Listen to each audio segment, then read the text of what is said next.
And we are live. Yes, we're live on Let's Think Podcast. I'm your host, Sheikh 7 Islam Male, and you're live with us on Let's Think Podcast. Oh, I gotta fix that. Um, on Let's Think Podcast, allow me before I do that, allow me to tell y'all, as I always do, support the Fezdealer at FEZDEALER Fezdealer shop for your Sufi Islamic experience, custom made fezes, custom made garbs, jewelry, etc. Allow me to rise, giving all thanks and perfect praises unto Allah, highest honors to his holy prophet. Honors to the forerunner Marcus Mosiah Garvey, honors to the Moorish Temple of America. Honors to my leadership, Brother L. Port FL, his official and staff. Honors to all, and I mean all, uplifting fallen humanity. And I extend honors to my guest, Brother Noble Anpu. How you doing today, brother?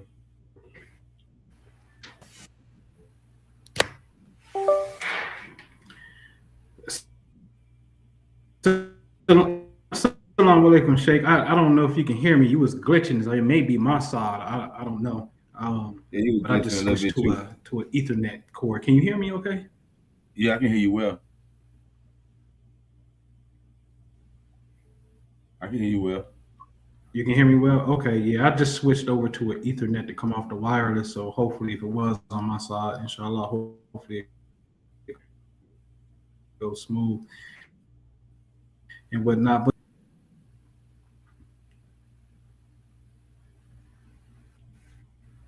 yeah, I think. Can you hear me?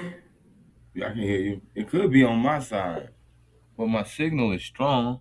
No, it's not. No, it's not. My signal is not that strong, so we may have a little glitch here and there. Cause you know the weather's bad down here. Okay. Yeah. Yeah. Your video just cut out and then came back in. Yeah. I hope we don't have to. Sheesh. Let me see. Hold on, just for a second. Here. Let me see. It's my computer. That is. Let's do it this way. Let's do it this way. Let me see. I might have to. I might have to go with my phone here. Um,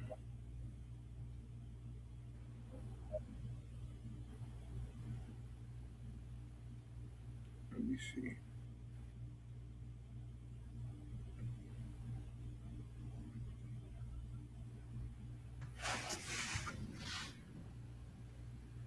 Okay, I might have to come in this way.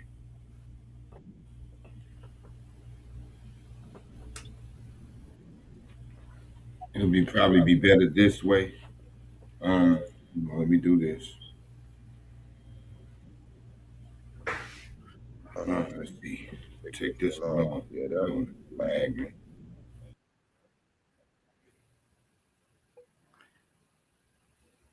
Let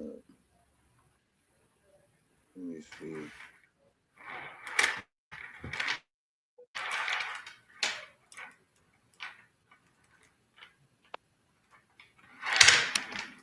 Can you hear me? Can I be heard? Yeah, I can hear you. All right.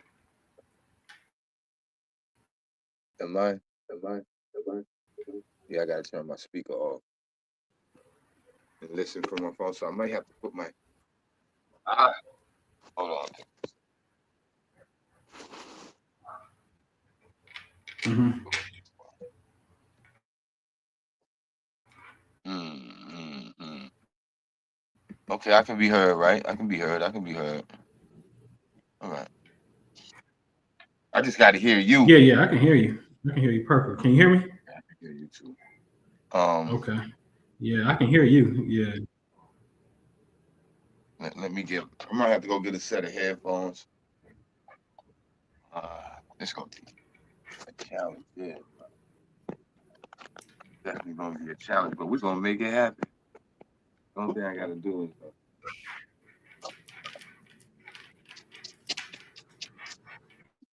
technical difficulties.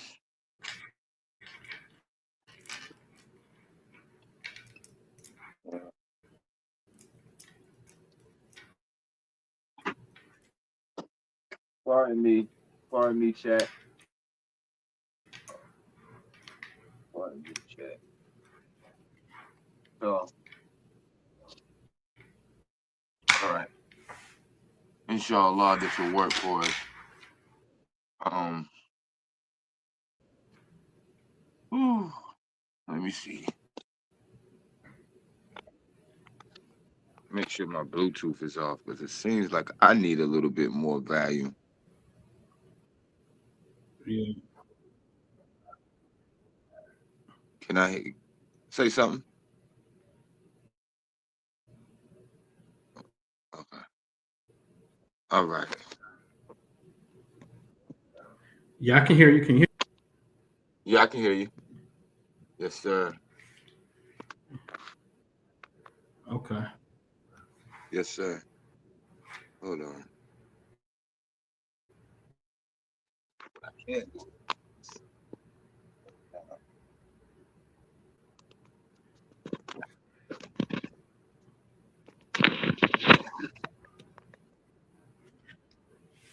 Can you still hear me? Can you still I hear? think I'm Yeah, you can still.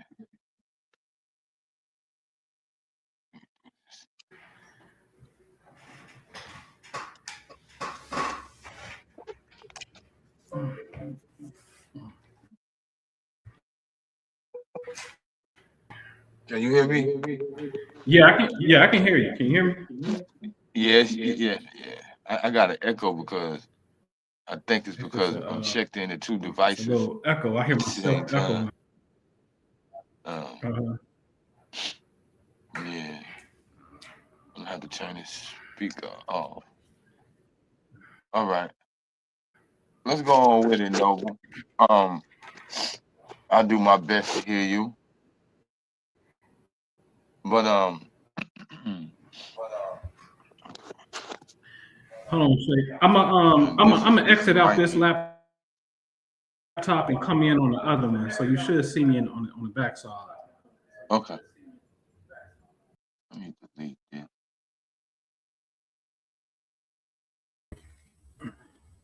Well, let me get There we this out go. the way. I think I see the problem. Yes, this might be.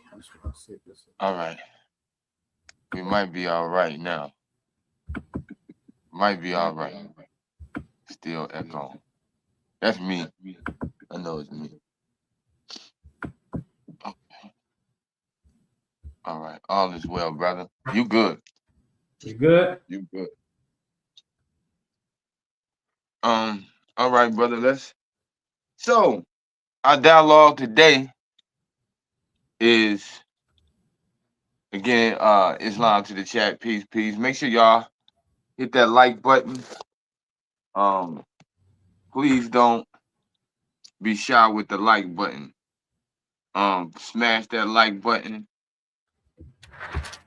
if you can. Support the channel. Super, support the channel the best way you can. Appreciate it.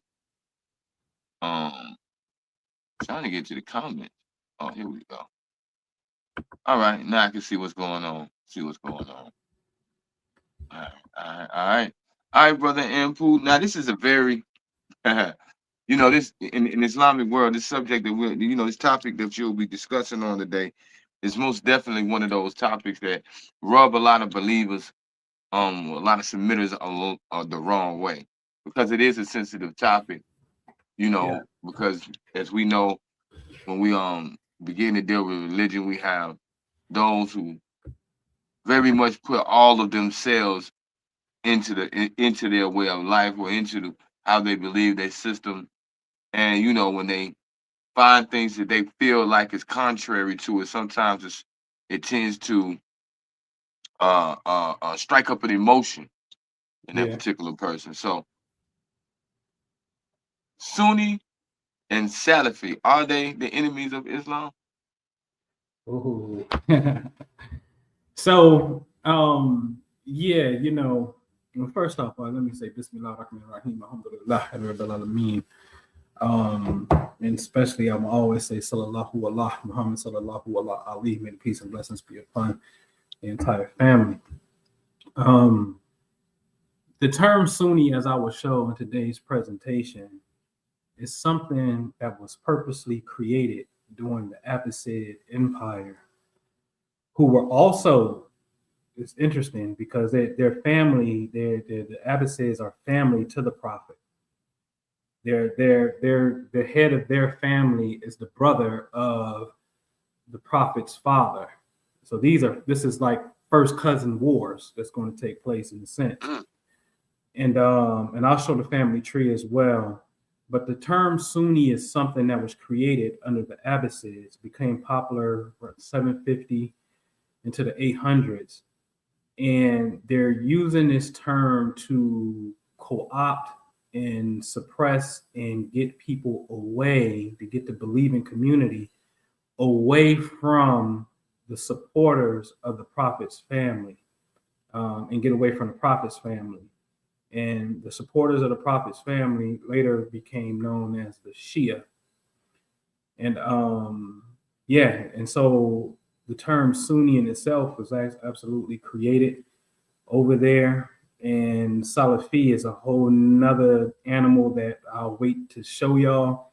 This origin point is monstrous, to say the least, And so, yeah, man, I'm ready when you're ready. I got the presentation loaded, you know what I mean? And I just say people buckle in for a minute because, sometimes, when we having discussions about God and the Prophet, and, there's nothing else to do sometimes. Everything else can kind of wait. It's not, oh, this is too long. Let's just have a real great conversation. And this is what, hopefully you may see this presentation to be. I've done it yesterday on my channel, and it was a 3-hour presentation. You know what I mean? But inshallah, I can get through it much faster and whatnot. But it's let's just have a great conversation on it. So yeah, I think you gotta. I don't know if you can.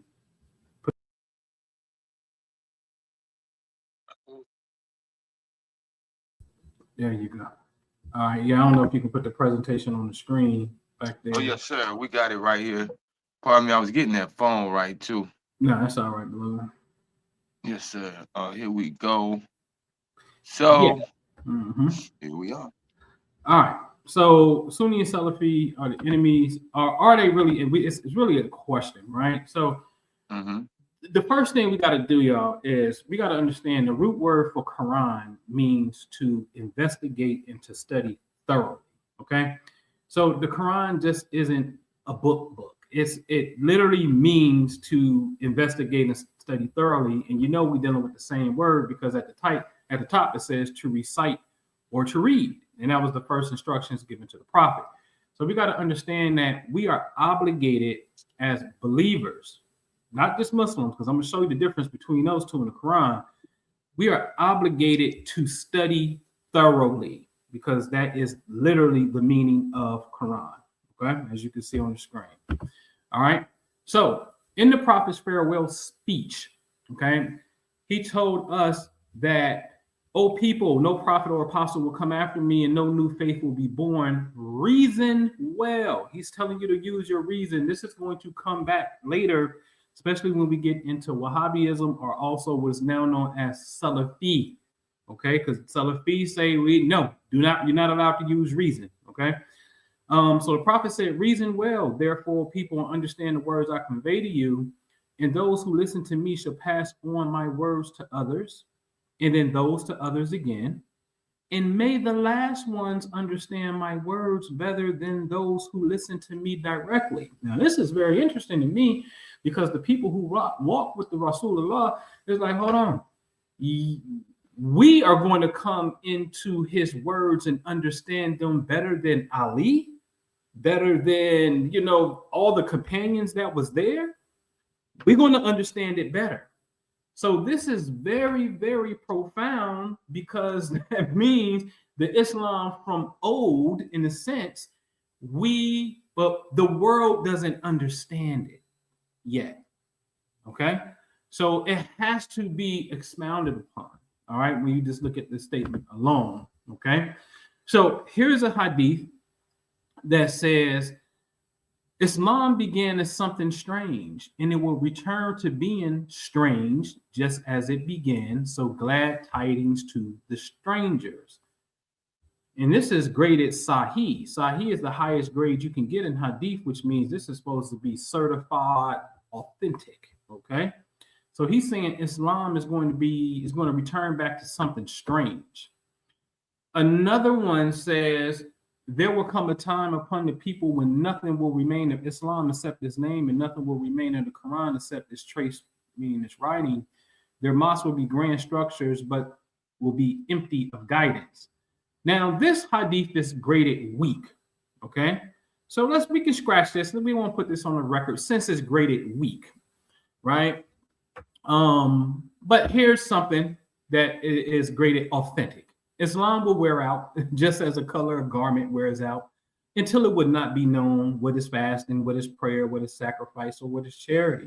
The book of Allah will be taken up in a single night, and not a single verse of it will remain on earth. Now you may think that, well, obviously this is not now because the book is here. It's Judgment Day, right? Okay, fine. But the point is, Islam is not going to, the Islam that we know, it's not going to exist. And if this is a allegory and not a physical thing, then again, the Islam as we know is not going to exist. All right. As we knew. Here's a source coming from the sermons and writings of Ali. A time will come upon the people when nothing will remain of the Quran except its writings, nothing of Islam except its name. Their mosque in those days will be built with splendor, but they will be empty of guidance. Their inhabitants and builders will be the worst people on earth. They will be the source of fitna and the resort of every sin. Okay? So this is Ali saying the same thing. Okay? Mm-hmm. Now, here is Ali in a letter to Muawiyah. People have turned away from the truth and inclined towards falsehood. They prefer worldly leadership to divine guidance. This is Ali saying, hey, the people have turned away from the truth. So in Ali's time, he's seeing that, this is not the Islam. People have turned away from this. And the people in power are preferring worldly leadership versus divine guidance. This is documented.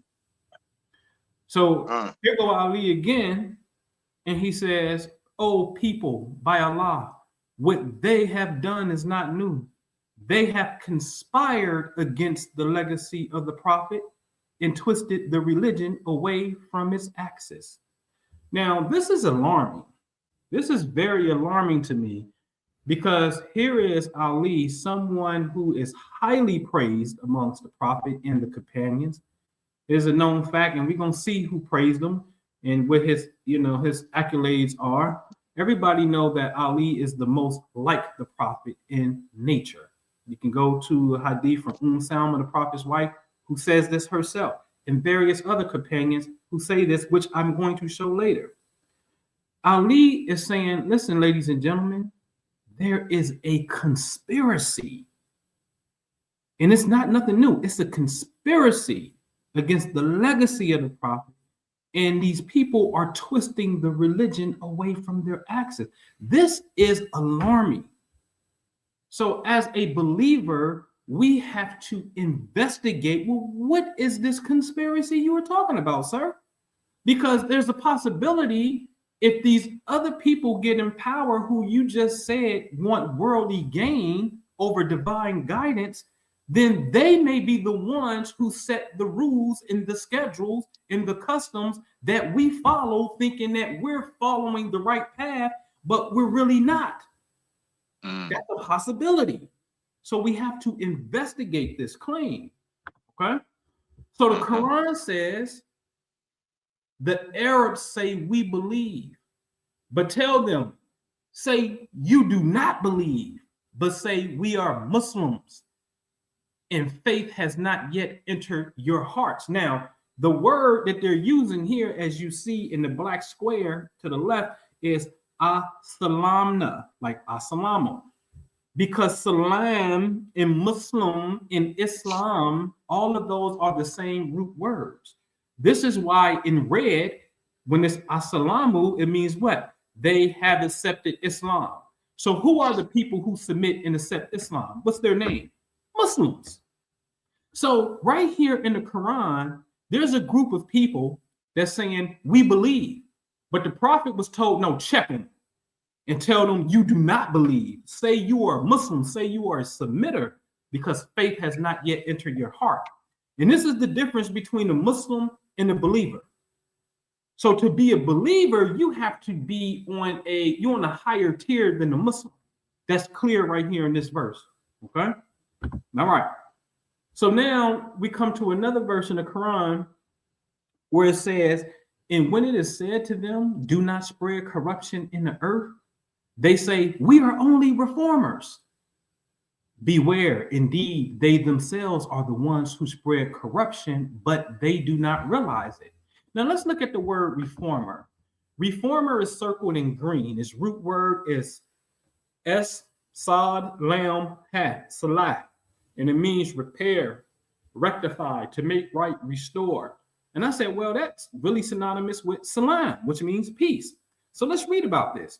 These two root words are not the same root, but in Arabic morphology, they form what's called a semantic pair, meaning they operate together in meaning and function.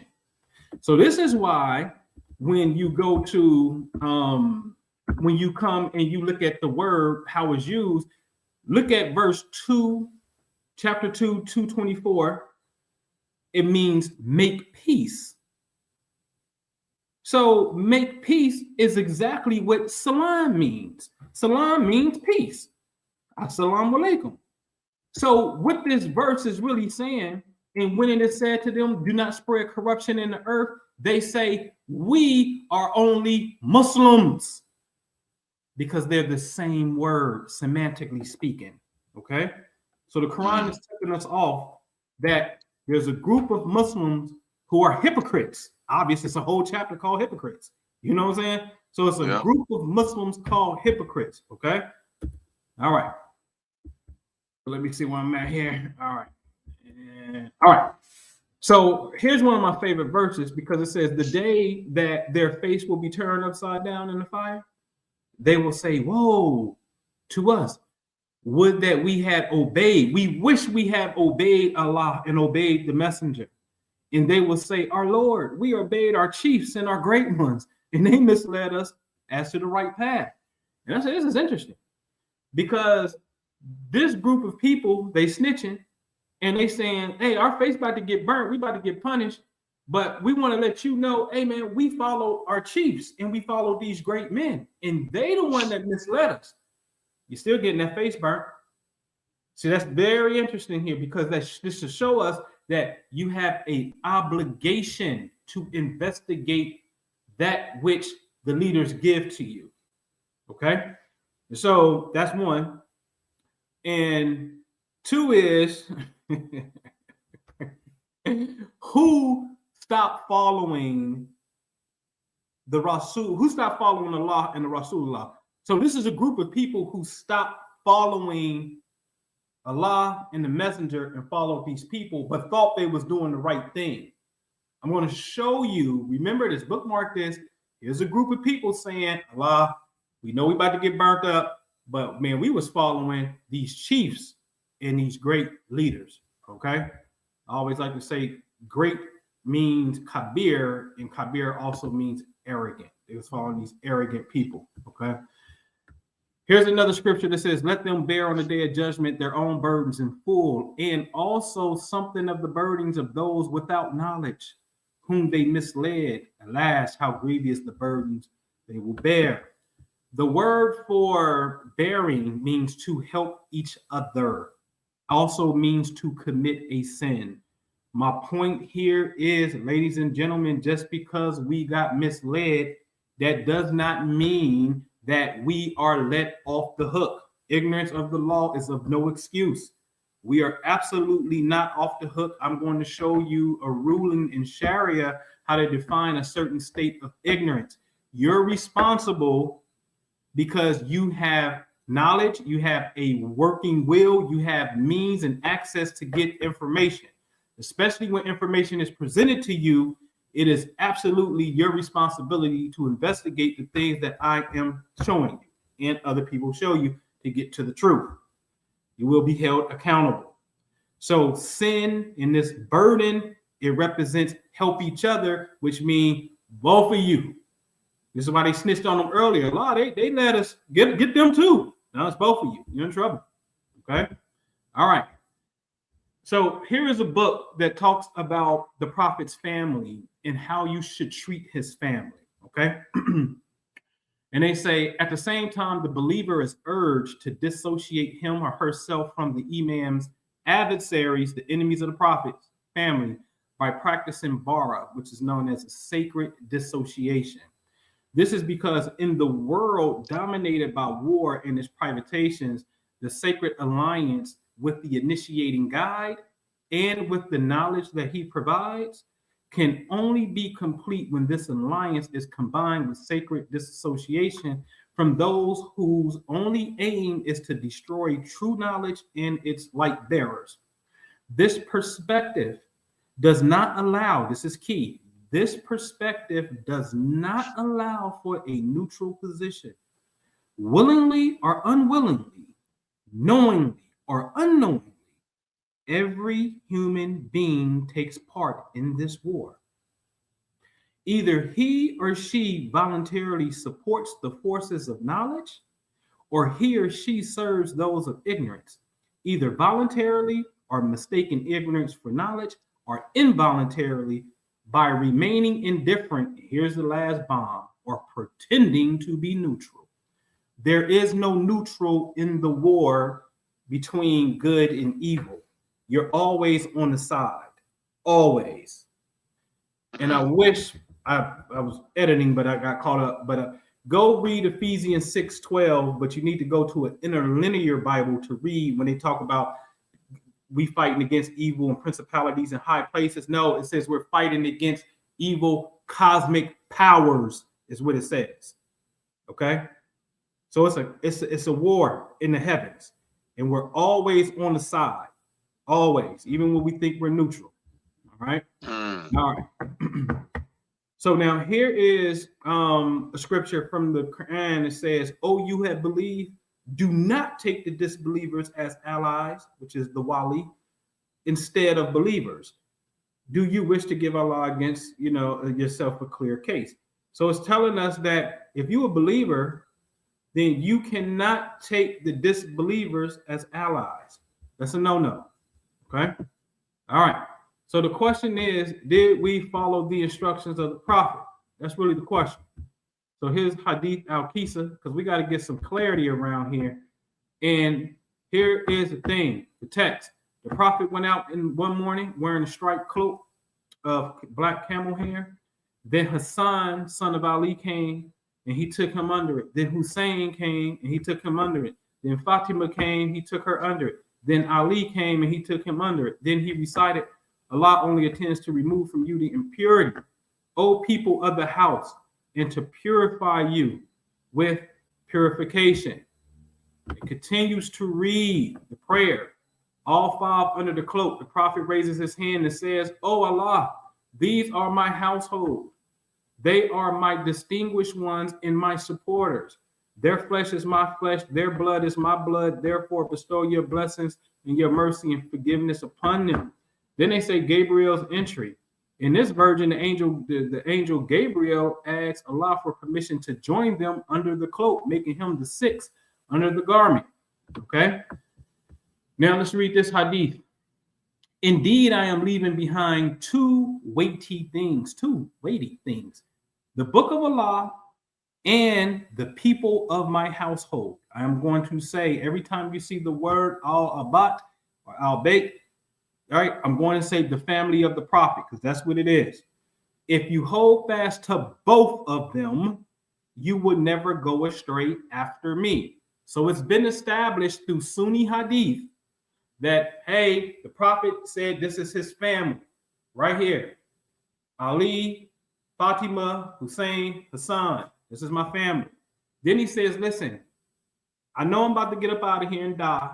I'm going to leave behind two things. I'm going to leave you the Quran, and I'm going to leave you my family. He didn't say I'm going to leave you Quran and Sunnah. It's not what it says. The Hadith says he said Quran and family. Hold fast to both of these, and you will never go astray after me. These are clear instructions that's in Sunni literature. Okay? All right. So now let's look at another hadith called Chapter of Virtues. And it says, Ali is from me, and I am from Ali, and none should represent me except myself or Ali. Now they say this came about 6 months previous to his death. So unless there's another hadith on the record and the prophet rescinded this and said, no, Ali don't represent me no more. Somebody else represents me. Ali is not from me. Then darn it, we know who represents him. Okay, so it's clear. Right here in the grade is Hassan, which means good. And if something is good in Sunni fiqh, then they mean they can give a judgment based upon this and legal ruling based upon this because it's good evidence. Okay, all right. So now here is another one. Okay, one of the most significant moments in this phrase was used when the prophet had to send a message to the pagans in Mecca. He initially sent Abu Bakr to deliver the opening verses of Surah At-Tawbah, which is very interesting, because that's Surah 9. And Surah 9 is talking about the enemies. And it's the only surah in the whole Quran that does not open up with Bismillah ar-Rahman ar-Rahim. But then Gabriel instructed him that only he or a man from him should deliver it. The text reads, the prophet called Ali and sent him with the verses. He then said, no one should convey on my behalf except me or a man who is from me. What's the grade of the hadith? Sahih, authentic. So we got two different hadiths saying Ali is from me. He's representing me. Oh, we're going to keep on going. So it's clear. So now let's look at a family tree. You see the prophet at the bottom in green. You see Ali to the left because they're cousins. Now, every red star to the right, Al-Abbas, the Abbasid Empire is going to come out of this bloodline. Again, this is basically cousins to the prophet. So they're going to be enemies. Now, on the left-hand side, because they all share, they share the same tribe, which is the Quraysh tribe. And then on the left-hand side, you have the Umayyad clan. On the right-hand side, you have the Hashim clan. Okay? So they all got the same great-great-great-grandfather. But this is a family war, second, third, fourth cousins beefing with each other in a sense, okay? Abu Sufyan is a clear enemy to the prophet. He's going to fight the prophet and resist Islam. His two sons, Muawiyah and Yazid is the older one. They're going to fight, Yazid to fight against the prophet. Muawiyah will fight against Ali and have Ali's son, Hassan, poisoned. This is a fact. Uthman is going to become the third caliph. Okay? Uthman's going to become the third caliph. But note, Uthman is from that family, the Umayyad clan, who are enemies to the prophet. And he's going to become the third caliph, Uthman. Uthman's cousin, Marwan, his uncle, Al-Hakam, the prophet had kicked Al-Hakam out of the community and exiled him. Marwan was just a little baby at the time, so Marwan had to go with his dad on the exile. Uthman when he gets in power, he's going to bring Al-Hakam and Marwan back into the community. And not only will he bring Marwan into the community, he's going to make Marwan his secretary and scribe. He's going to give his family members positions of power. This is facts. Okay? Now, pure since coup. we know who is who. A pure coup. Okay? So now let's put it up. Now, because this is the one that really we need to screenshot this one right here. You got Prophet Muhammad, and on the left-hand side, the leaders who came into power are caliphs, the caliphs. They are the ones who are the leaders. They later will be known as Sunni and Salafi. Okay, these gentlemen here are not Salafi, but as time progresses, the Salafi identify as Sunni, which Sunni goes under this particular label over here. This is physical authority, ladies and gentlemen. It's got nothing to do with spiritual authority. You just read a hadith, or I'm sorry, where Ali said in the Peak of Elegance in his writings, he said to Muawiyah, what? He said, people prefer worldly gain over divine guidance. So this is physical authority on the left-hand side. On the right-hand side is the Prophet's family. The Prophet, what did he say? I leave behind two weighty things, the Quran and my family. Follow these two. So then you have Ali and Fatima. They have kids, Hassan and Hussein, right? They have kids. It starts with Hassan is the brother of Hussein. Hassan dies first. Hussein, the brother, surviving brother, said, I got the mantle next. And then all of his sons is up under him.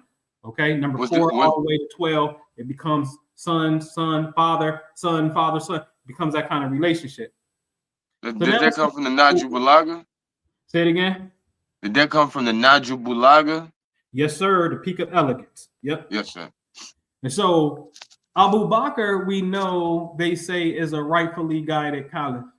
Now, the reason why I got him red is this, and this is the point where y'all can go fact check me, because I want to give you a little bit of homework. Abu Bakr let Yazid in as the commander of the Syrian army when it was going into Syria. Yazid, as I showed on the previous slide, him and his father went to war against the Prophet, and they accepted Islam at the fall of Mecca, approximately about 2 years prior to the Muslims, the believers, taking Mecca. Okay, so it wasn't that they came into Islam because they had an open heart and revelation. They came into Islam because if you can't beat them, join them. They had no choice in a sense. So they're not pure-hearted people. Okay, they clearly were enemies to the Prophet. Well, Abu Bakr, when he gets in charge, he is going to appoint Yazid in there. Now, I kind of get it because you fought a man, but now he said, hey, he Muslim, and you know he can squabble. So you thinking about going to conquer a place, I'm going to put you in charge of the army in Syria. I want you to go whip Syria behind, right? I kind of get it. But that's an enemy to the Prophet, okay? Another thing is Abu Bakr, at the death of the Prophet, there's no hadith that I've seen that Abu Bakr, there's a meeting that's taking place at Saqifa, right? There's a meeting taking place about who is going to be the leader. The Prophet is dead. Who's going to be the leader? They say Abu Bakr and Umar caught wind that there was a meeting. These two went to the meeting, and Abu Bakr says, Umar, I think you should be the leader. Umar said, no, not me. I think you should be the leader. And then they agreed. And then you have people who was there like, no, where's Ali at? Ali isn't even here. We're not doing this. Ali is supposed to actually be the leader. So we're not going to even vote. We hold now. This ain't right. But what I'm really disappointed in Abu Bakr is the hadith don't read, him and Umar, it don't read, hey, listen, we know that the Prophet is dead. We haven't even buried him yet. That's why Ali and Fatima is not here. Let's bury our Prophet. Leadership is not more important than us burying our Prophet. That's not on the record. That is very alarming to me, right? Abu Bakr also is going to, again, he's going to take Syria. Please note, ladies and gentlemen, anytime a person come at you on Islam and say, well, Islam has a bloody beginning and all the people and killing, that is not the Prophet's Islam. The Prophet never ever invaded a foreign people, a land, and forced Islam upon him. All of his battles were defensive battles. The Meccans didn't like Islam. They said, "You tripping? You ain't no prophet, and we not about to be praying to no Allah. We pray to Allah in dolls and in statues. What you talking about? You better get out of here. We're gonna kill you." So much so, the Prophet had to retreat, left, and sent some of the community over to Ethiopia. That's a fact. Then he goes to Medina. Okay, so all of the Prophet's battles is because people is like they hating on him in a sense. Like, yo, no, this Islam thing, we ain't with that. He never conquered nobody. Guess who else also did that? Ali. Ali never invaded nobody. But Abu Bakr invaded. Now let's go to Umar. Umar invaded. He's the one that went to Jerusalem. Now, Umar is a very interesting fellow because guess what? Umar was an enemy to the Prophet and wanted to kill the Prophet. Umar's sister was reciting the Quran, and he came in the house, heard her reciting the Quran, and he slapped his own sister and then slapped her husband. Look into it. Umar, when Abu Bakr, they said, "Hey, Abu Bakr, you the leader." They wanted to get Ali's pledge. So Umar goes over there. Fatima's at the door, and this is called the standing door incident.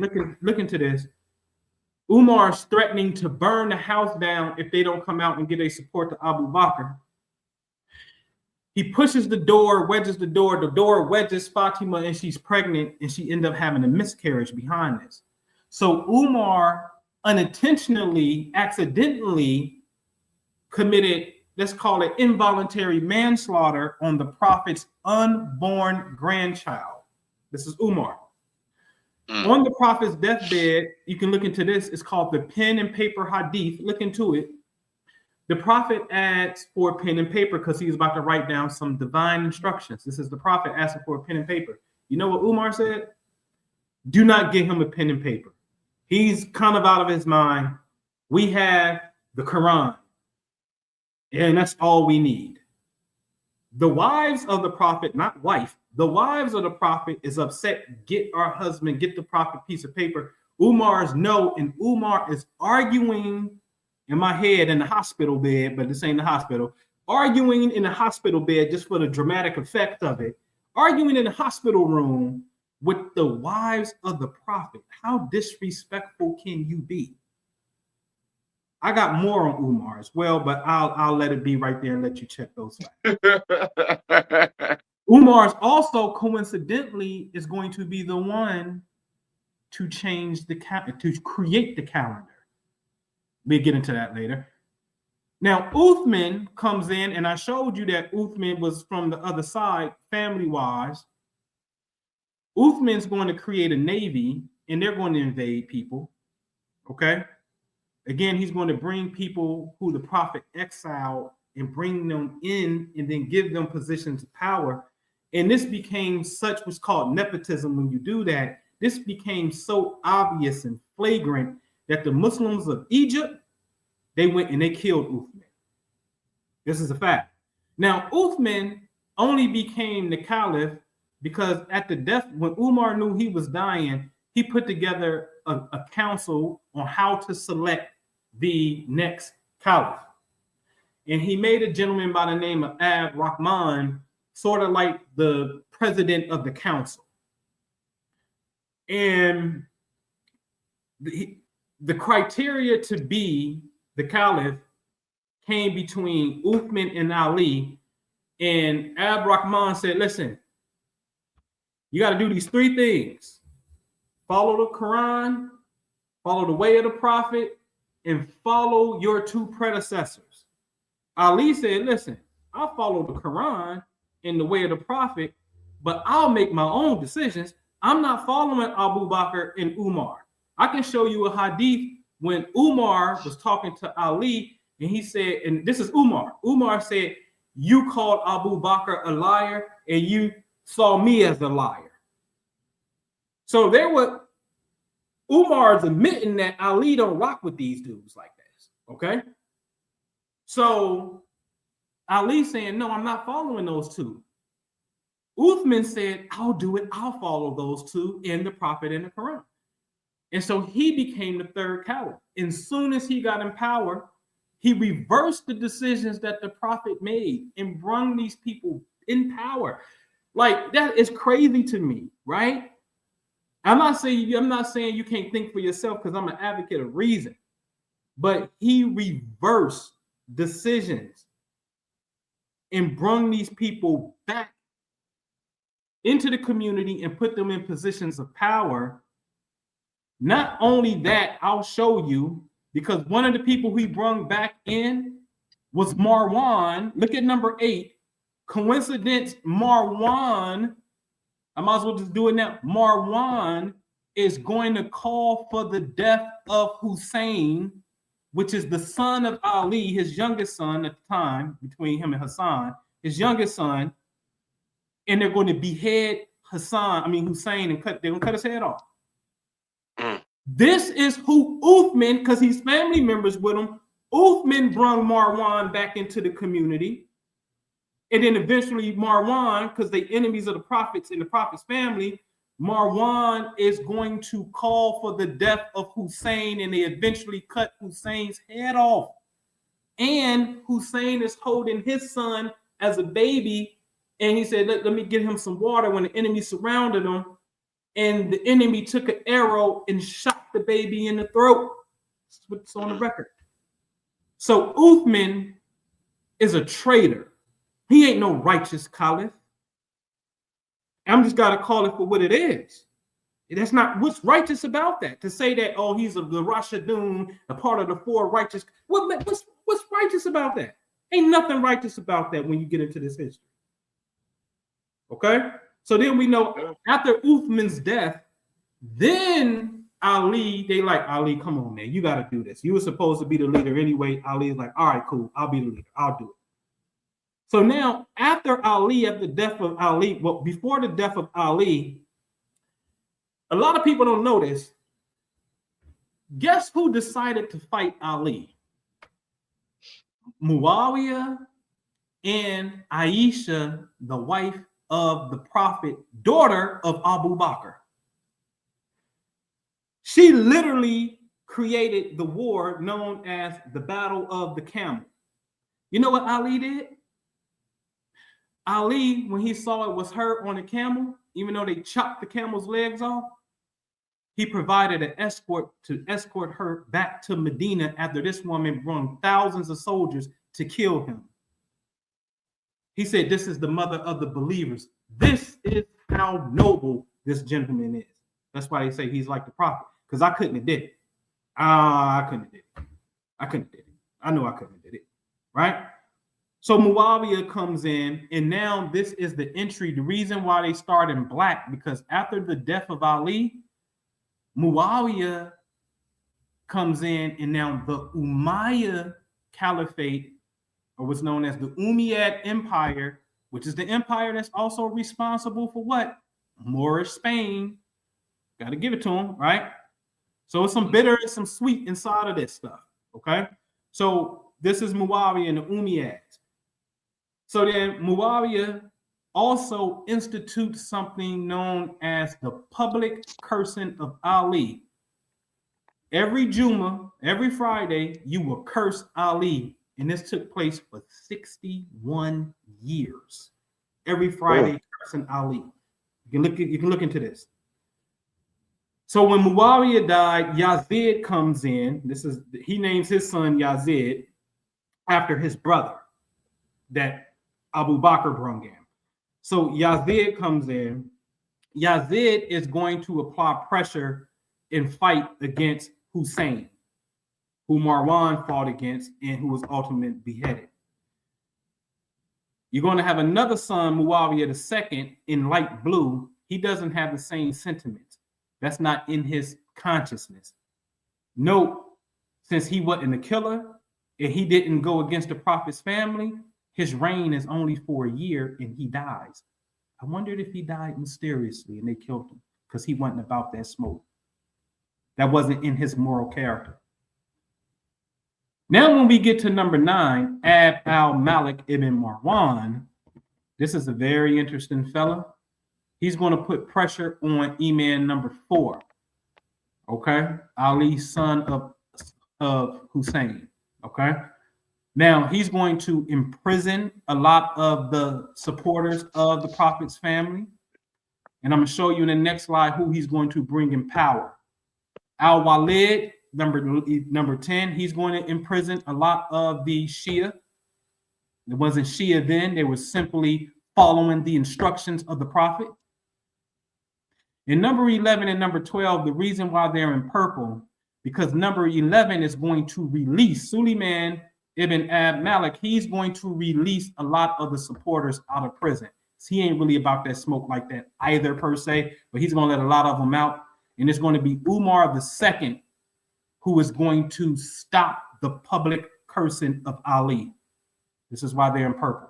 You can look into all of this, okay? All right. Now, there are 3 holy sites in Islam. They tell you that it is Masjid Haram. Interesting, Haram means bad, but Haram also means good. You got to understand Arabic is a language of polarity, okay? The Prophet's Mosque, and then the Mosque Al-Aqsa in Jerusalem, where the Prophet made his ascension. Here's my opinion. The one in Jerusalem, Al-Aqsa, is the holiest mosque. You know why? Because this is where the Prophet went to the 7 heavens and had the most ultimate spiritual experience. And he said to have led all of the prophets in prayer. It's just my opinion. Now, why do I talk about this? Because I want to show the importance of Jerusalem in that particular mosque. Because remember, I highlighted this Imam, or this, not Imam, this, because Imam is really a spiritual leader, this political leader, this Caliph, Ab al-Malik. He built the Dome of the Rock in Jerusalem. The Dome of the Rock, ladies and gentlemen, is right behind Masjid al-Aqsa. And this is interesting, because see, we see things like this. Oh, we go to the holiest site right here. But let me show you who this gentleman put in power. Look on the right-hand side, you will see Ab al-Malik was the monarch, the king in charge. This is who he put in power as the governor of Iraq. Al-Hajjaj ibn Yusuf. He killed up to 120,000 supporters of the Prophet's family, later to be called Shia. He was a murderer of anyone who was in support of the Prophet's family. Some reports again say 120,000 people. This is who the person who built the Dome of the Rock, inscribed the name Muhammad all in it, builds this masjid right behind the holiest site of the Prophet. Clear enemies to the family of the Prophet. You see where this ignorance gets us? Now we go here praising, not knowing that this is a person who's a flat out enemy, building his space next to the holy space. Get out of here, man. All right.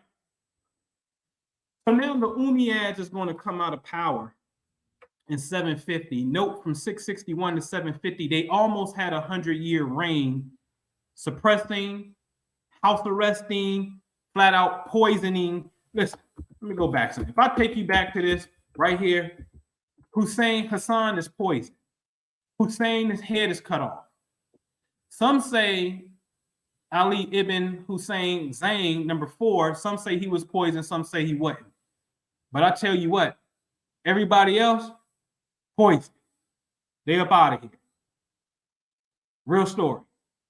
And sometimes like Muawiyah is said to have got to Hassan's wife and bribed her that she was going to marry his son, and she ended up poisoning Hassan. But he was afraid that she was going to poison them, so he didn't do it. This is what the history says, okay? All right. So all of the imams actually were killed, poisoned by the enemy, okay? So now the Abbasids come in 750 to 1258. That's a 500-year run. 508 to be exact, right? That's a 500-year run, 500 years, right? So now they come in, and this is when the term Sunni starts to take form. And they need to do a few things. They need to delegitimize the Umayyads, get them completely out of power. They need to delegitimize the Shia Imams, which are the family members of the Prophet. And they need to have a central authority over this, okay? Because, see, what's happening is the Prophet's family has the spiritual authority. The Imam, the caliphs only got the physical authority. They don't have no spiritual clout, okay? So this is what this era is trying to sell us on. And I'm going to show you what I mean by trying. They're going to say, well, in Sunni Islam, there are 4 schools of fiqh, 4 schools of law.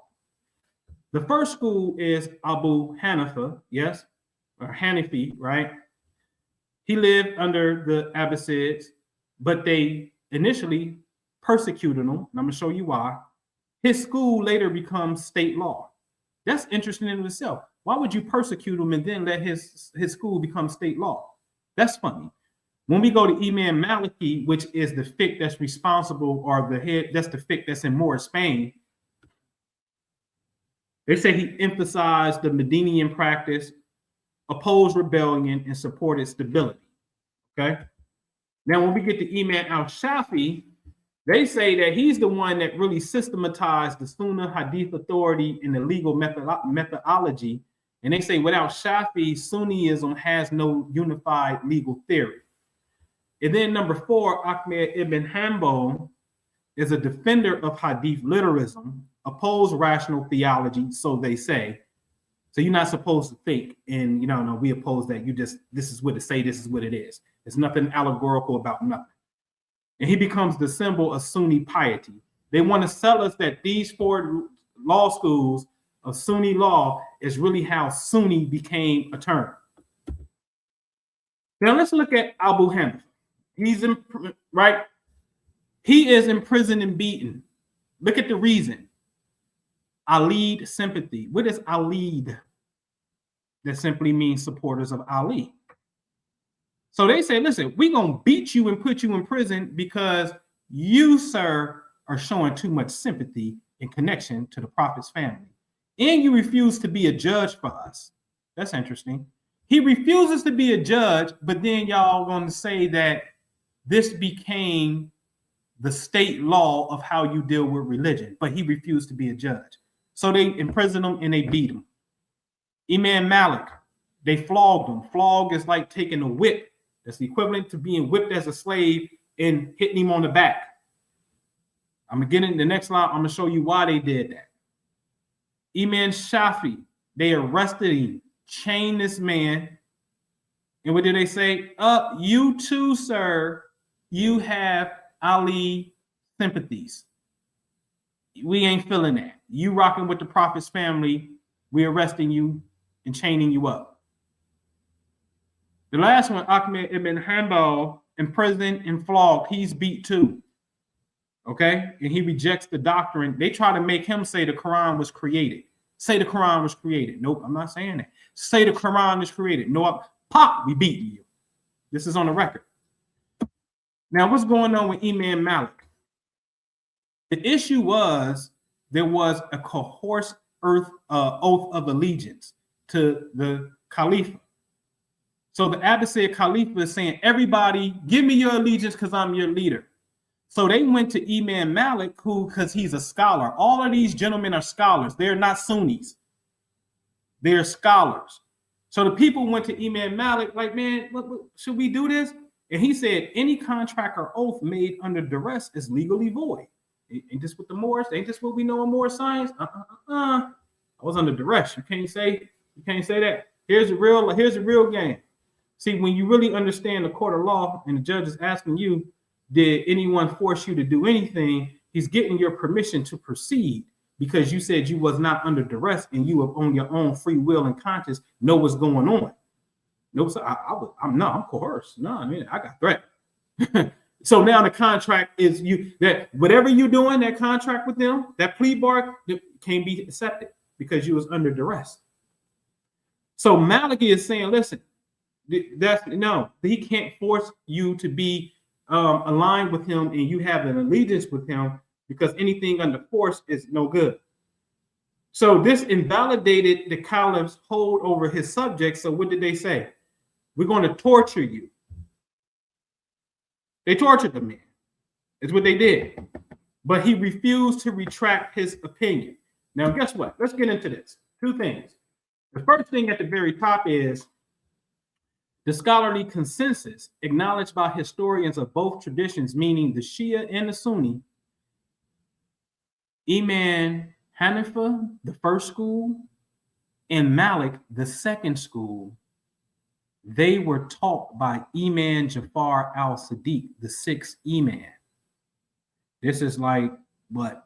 The great-great-great-grandson of Ali. They were taught by the sixth Imam. And when we look at Shafi, the third school, he was taught from the Hassan lineage. That's Ali's first son. Over on that lineage is a sister named Nafisa. Nafisa taught Imam Shafi. Hanbal, he learned from Shafi. So if you learn from Shafi, you learn from Nafisa, and indirectly Imam Jafar. It's a fact. The Sunnis do not dispute Hanafi and Maliki was sitting with Imam Jafar al-Sadiq, the Shia. Okay? You know why they don't show you the next slide. I thought it was this one. But here go Sayyida Nafisa Bint was a renowned Islamic scholar and teacher who significantly influenced the famous Imam al-Shafi, founder of the Shafi school. He was not founder of the Shafi school. You can say they inspired those schools, and I'm gonna show that. He sought her knowledge, guidance, and blessing, even requesting. This is how dope Nafisa was. If he died and she alive, he wanted her to lead the funeral prayer. She taught him hadith and jurisprudence, holding a very high scholarly and spiritual status with many circles. The Sufis used to come to her house. This is what the history says. Now let's look at this. Let's go through each of these imams. Abu Hanifa was arguably the most politically active of the four. He didn't just sympathize with the family of the Prophet, he funded their revolutions. The Zayd ibn Ali uprising, when Zayd ibn Ali rebelled against the Umayyads, Abu Hanifa compared Zayd's journey to the Prophet's journey to Badr and sent him 10 stacks. We're going to have to understand English terms so we can get it. He went in his pocket and gave that man 10 racks. Here you go. The Pure Soul Rebellion. Later, he supported the uprising of Muhammad al-Nafs al-Zakiyah against the Abbasids. He reportedly told the people that supporting the family of Ali in the Prophet's rebellion was more virtuous than performing Hajj, one of the 5 pillars of Islam. He said, listen, supporting the Prophet's family is better than you going to Mecca and going around the Kaaba. The consequence, his refusal to serve as judge for the Abbasids, whom he viewed as illegitimate compared to the family of Ali, led to his imprisonment and his eventual death in prison. Best believe he died from the injuries sustained in prison. They killed that man in prison. But yet they want us to believe he is the founder of Sunni law that goes against the Shia. That is a farce. And I'll prove it. That's a farce. He's coming out his pocket 10 stacks and telling you helping them is better than going to Mecca. I'll keep going. Let's go to Imam Malik.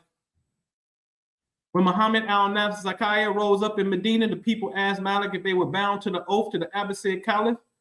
Malik issued the fatwa and said, nope, a forced oath is not binding, effectively telling the people they were free to join the Prophet's family's rebellion. Consequence for this, he was publicly flogged. They beat him, and the Abbasid authorities knew his ruling was a green light for the supporters of Ali claim to the caliphate, so they beat the man. And don't y'all get the idea thinking because of his scholarly legal ruling that the caliph forced allegiance, that no, that this is invalid, we gonna beat him. Okay? Make you scared. Typical slave master rule. Imam al-Shafi was famously accused of being a secret Shia because of his intense public love for the family of the Prophet. The secret Shia trial in 796, he was arrested in Yemen and brought in chains to Caliph Harun al-Rashid, accused of supporting the Ali rebels. While he escaped execution by arguing his legal loyalty to the state, he never hid his devotion. He has a poem that says, if loving the family of Muhammad makes one a rejecter, then let the two worlds bear witness that I am a rejecter. His stance, he viewed the family of the Prophet as the most deserving of respect in religious leadership. Though his school later codified the Sunni view, so that means he wasn't Sunni. That means he wasn't Sunni. His school later codified the Sunni view that the first three caliphs were also legitimate. Notice they said the first three. That's Abu Bakr, Umar, and Uthman. Wait a minute. So the Sunni school that will come later don't want to see Ali as a righteous, guided caliph, because in early Sunni literature that's created from the enemy, okay, no, they did not see Ali. Why would they see Ali as a righteous caliph and they're fighting a group of people who they term Alids? It don't make sense, right? So now let's move to Ahmed ibn Hanbal. He lived at a later period, but he made major shift in Sunni thought regarding the family of the Prophet. So squaring the caliphate, how you square a circle. That's how you stand on the square right here. At the time, many Sunnis only recognized the first three caliphs as rightly guided. Ahmed ibn Hanbal insisted that Ali must be included as the fourth, threatening to boycott anyone who disagreed. Superiority of Ali, he famously stated, no companion has held as many virtues narrated about him with authentic change as Ali. So if he is Sunni, why is he saying, hey, you got to put Ali in this mix? See, it don't make sense. It's not adding up. So the term Sunni is really, when they say that Imam Hanifa and Malik, those two, and Shafi, but especially Imam Hanifa and Malik, they're political scapegoats of what became Sunni law. And they were students and lovers of the Prophet's family. That's what you just saw, who would later be known as the Shia. They got the game from Imam Jafar al-Sadiq. This is non-disputed. The Abbasids used Sunnism to quash the supporters of the Prophet and his family, who later become known as the Shia. And they got the nerve to talk about Allah Akbar. Get out of here. Now let's look at this. This is what tells the tale. This is how we know the term is made up. And you've seen it said his school will later accept Sunni view. That means he had a school that wasn't Sunni. So when you look at Abu Hanifa, he died in 767, and it will be 20 plus years in the 790s that his school would be an era of what they would call institutionalization. It will become an institute.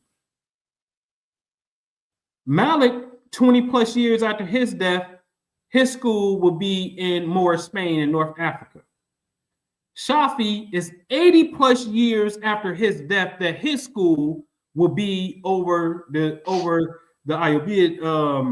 Ayyubid Sultan, which is Saladin and them. And then Ahmed Hanbal will be 245 years later, his school would be in modern day Saudi Arabia, the enemies of Islam. Because the Saudis are what? Salafi. Oh, we're going to get there. We're going to get there. So my point is, these gentlemen didn't have no school. They were respected scholars.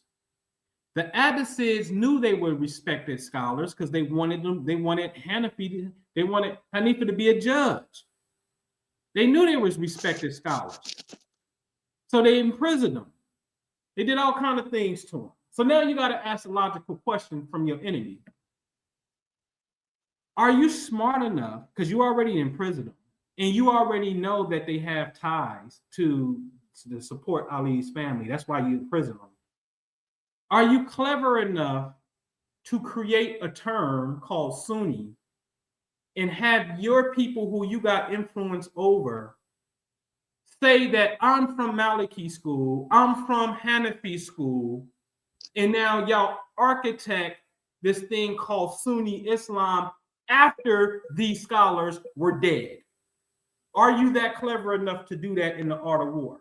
It's a question. I will share more insight on this because I think we should say yes. And here it is right here. Caliph al-Mamun had called a meeting with Imam Ali al-Rida. He wants to make Imam Ali al-Rida the crown prince. Let's read about it. In 817, in a move that shocked both the Sunni and Shia world, he officially designated Imam Ali al-Rida, the 8th Imam, as his successor and heir apparent of the Abbasid Caliphate. Now, he was going through a civil war with his brother, whatever. We see him as trying to make this move. Here go the stipulations. Number 1, non-interference. You cannot appoint or dismiss any government officials. Number 2, no judicial authority. You can't act as judge, issuing formal legal decrees on behalf of the state. Number 3, you have no executive role. Is that not the triangle offense that we have? Legislative, judicial, and executive? Okay, so you have no executive role in day-to-day administrations of the empire or the military. And number 4 is just symbolic purposes only. So he's losing his power. The Abbasids, he's losing power. And he keep having these people, the supporters of Ali and the Prophet's family, keep on having these uprisings. Let me do a 52 fake out and say, listen, I'm going to make you the crown prince, but you ain't got no power. So if he's willing to go to his enemy, he's willing to go to who he perceives as his enemy and let him be the heir, but have control where he don't have no control. Do you possibly think they're not smart enough to wait for these men to die to send their own people in and say, hey, I want you to represent Maliki in this thing called Sunni Islam that came after the founders, the so-called founders, died? You out your mind if you think that ain't happening. This is art of war, and this is easy art of war. Because it's just a matter of who's who.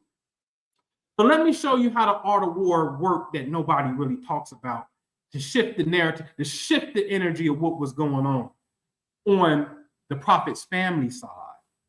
When you get to Imam Jafar al-Sadiq, he's the first one to go to Africa to get a black wife. Then he has a son by the black wife named Musa. Musa follows his father's footsteps and go to Africa and get a black wife. And all of the imams from 7, 8, 9, 10, and 11 all went to Africa to get a black wife. And all of their mothers are black because number 7 mama is number 6. Number 8 mama is number 8. Number 9 mama is number 8 mama is number 7. Number 9 mama number 8. Goes like that. The Mahdi, the infamous figure who's supposed to come back in the end time, got a black mama. At this time, they 97, 98% black. This is in their history. And I can show you hadiths about this too. Of Imam Jafar al-Sadiq telling you if get a woman from Nubia, because they're going to play a part in the rise of the Mahdi. I can go get it. Now, my point over here though is there's a separation between, see that gap I got in number 7? Yes, sir. Because he had a son named Ishmael. Allegedly, Ishmael dies 10 years before the father, Jafar al-Sadiq, dies. But Ishmael has a son named Muhammad ibn Ishmael in the red box. He disappears in 765, which is the same year his grandfather, Jafar al-Sadiq, dies. This group of people over here in the red box are known as the Ishmaelis because they said, listen, we follow Imam Jafar al-Sadiq's oldest son, Ishmael. But they said Ishmael died, so then it goes to his son, Muhammad, son of Ishmael. So Muhammad, son of Ishmael in 765 is the grandson of Jafar al-Sadiq in green. Musa is the youngest son of Jafar. So Musa, number 7, is Muhammad ibn Ishmael's uncle. So now the party has split, but on the Ishmaeli side, these dudes get low for 144 years out. Ghosts, they get low. And when they come back as the Fatimid dynasty, the only Shia dynasty to run Islam. And here's their map when they did. When they come back, they run this whole area. The Maghreb, they don't get more Spain. More Spain has separated. The Umayyad Caliphate and more Spain separated from the Umayyads in the east. Side note, they did. Now, the Abbasids is losing power, and the only Shia dynasty of the lineage of Prophet Muhammad comes up, and they say they come from the lineage of Hassan, which is current day the leadership of Morocco. Now it's painting a picture of Noble Drew Ali to Morocco and Hassan. This is Shia, but it's the Fatimids under the Ishmaelis. I'm gonna have to do a whole nother presentation on them alone because this is really the takeover. But where they at today, brilliant. If you understand, if you really understand the art of war through building institutions, hospitals, education, dawah, just non-politic thing, and really operating as like a non-profit supposed to operate, man, these dudes that took over. I said, y'all some clever boys. I got to do something on that all in of itself, but it is something to look into, okay? All right. So now comes something called the Baghdad Manifesto, because the Abbasids' power base was Baghdad. Baghdad is the home of the golden age of Islam. We got some good and some ugly in this. The good is you got knowledge. You got the House of Wisdom was founded. You got all this great information. They transcribe in the Greek, the Latin, all this stuff. But at the same time, they're killers of the Prophet's family. So Islam is spreading, but they're killing the Prophet's family at the same time. All right. So they institute something called the Baghdad Manifesto. Why was it written? By the early 11th century, the Fatimid Caliphate was at its zenith. They controlled Egypt, North Africa, and the holy cities of Mecca and Medina. Their missionaries were successful converting people within the Abbasid heartland of Iraq and Iran. The Abbasid Caliph al-Qadir felt he could no longer defeat them with just soldiers. He had to defeat them with genealogy. So he creates the Baghdad Manifesto. And he says, this is a fraudulent lineage of people. They're not descendants of Fatima and Ali. they actually come from a gentleman by the name of Daisan ibn Sa'id and Mamun al-Qada, who is supposed to be somebody dealing in the occult. Then they go on to say with the Jewish slur, to manifest the shock value, the manifesto alleged that the ancestors of the Fatimids were actually of Jewish or Persian origin and had only converted to Islam to destroy it within. So now the Abbasids, they losing, and they like, we can't beat them. So now we got to spread propaganda and say that these people are not legitimate heirs of Fatima and Ali. And then they went to go get what they call celebrity signatories. They got the Sunni jurists to sign off on it from the Hanafi and Shafi schools. Again, Hanafi and Shafi was not here to have a school. It wasn't Sunni. That got created. So that's what they did. Now it's all making sense, right? They created these schools, and now when they see you in power, they're gonna say, get write something on behalf that they fake. Then they went to go get leading people from the family of the Prophet, right, and force them into signing documents, because we already know that's what they do, right, to disown them and say they ain't bloodline. And that's what happened. All right, so that's the Baghdad Manifesto. All right, now we done with the Abbasids, know who they are. Let's move into the Salafi. They say Salafism is conservative, reform-orientated movement within Sunni Islam, which we know is made up by the enemy, that seeks to purify the faith by strictly adhering to the practice of the Salaf al-Salih, which is the first three generations of Muslims. But they promote a literal interpretation of the Quran and Hadith, advocating for the removal of later innovations in the implementation of Sharia. Okay. Now, so that means they only take the outer meanings. Exactly. They only deal with the outer meaning, the Zahir. That's it. So I have a question. You want to study the first three generations. I think that's cool. But let's go with the first, to the people who was there. In fact, let's follow the instructions of the Prophet. The Prophet said, I leave behind two weighty things, the Quran and my family. Follow them and you'll never go astray. So now I would think if you're a real pure Salafi, I would think you would follow the instructions of the Prophet and then you go study his family. The age that you see is the age that these imams were when they became the imam. In other words, that's the age that they were when their fathers died. Hassan was 36 years old at the death of his father. That means he spent 36 years of his life getting taught by Ali. You know who Ali is? I mean, I don't know if we really know the depth of Ali, and I'm gonna show you what people say about Ali. But Ali is that man. There's a hadith, and I'm gonna show that one. There's a hadith that say from the Prophet, one of you will fight for the interpretation of the Quran, just like I had to fight for the revelation of the Quran. Abu Bakr and Umar looked, and he said, no, but it is him. And he pointed to him, and him was Ali. And how many translations could fit on the back of a camel? You can fill 70 camels up.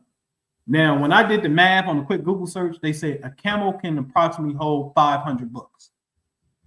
And you can fill 70 camels up just with the interpretation of the Fatiha.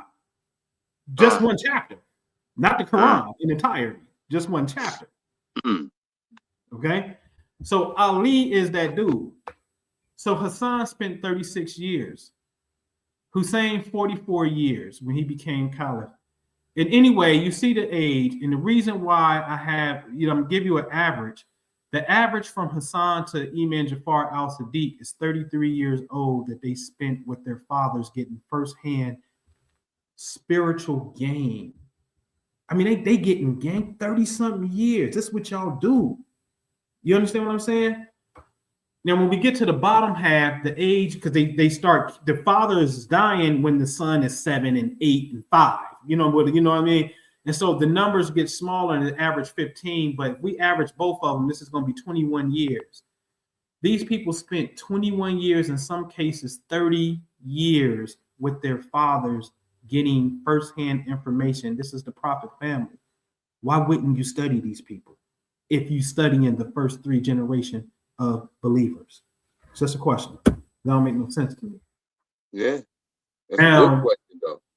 Now, they would say, as Greek philosophy was coming into the picture and it was becoming dominant, scholars who rejected these methods began using the term Salafi as a badge of identity. We don't want to mix the Greek. We don't want to mix thought and reincarnation and all that. Cool, no problem. I ain't got no problem with that. So now in comes this gentleman by the name of Ibn Taymiyyah. He is the most crucial figure in this history. While he did not necessarily found a sect called Salafism, he championed the methodology of the Salaf. He argued that the early generations' understanding of God's attributes was superior to later philosophical interpretation. Ain't got no problem for that right there. But he will go on.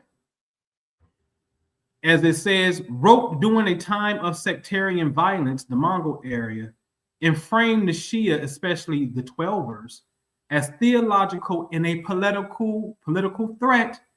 His core position, he considered them deviant innovators. Whoa! You consider the prophet, the family of the prophet, as deviant innovators. He accused them of exaggeration. He accused them of cursing the companions, which I've never seen that. It was the other way around. Look at the role reversal. Muawiyah cursed Ali for 61 years. I've never known them to curse anyone, but hey, then again, maybe. Corrupting Islamic unity, viewed their theology as worse than some non-Muslims. And then in his main work, it tells you his main work is written specifically to refute Shia theology. So the person who first comes and say, hey, I identify as Salafi, even though he didn't create the movement, but this is the term that I'm going to go with, he is an enemy to the prophet's family and see them as deviators. Interesting. And when it comes to selecting the imam, he rejects the divinely designated imam, meaning for some reason he don't believe that Hussein and Hassan, who lived 30, 40 years with their father before Ali died, they don't believe that this information could have passed on to them and then they can pass it on to their sons. In fact, he don't believe the prophet who said, I leave behind the Quran and my family, follow these 2 things and you'll never go astray. He don't believe the prophet. That's clear. He don't believe the prophet. Okay? All right. So on his history, he defended Abu Bakr and Umar and Uthman. What? Uthman? Are you serious? He defended Muawiyah to a degree. What? Muawiyah is a killer of the prophet's family. This ain't no. Hassan was poisoned under his command. You talking about you support them? Okay.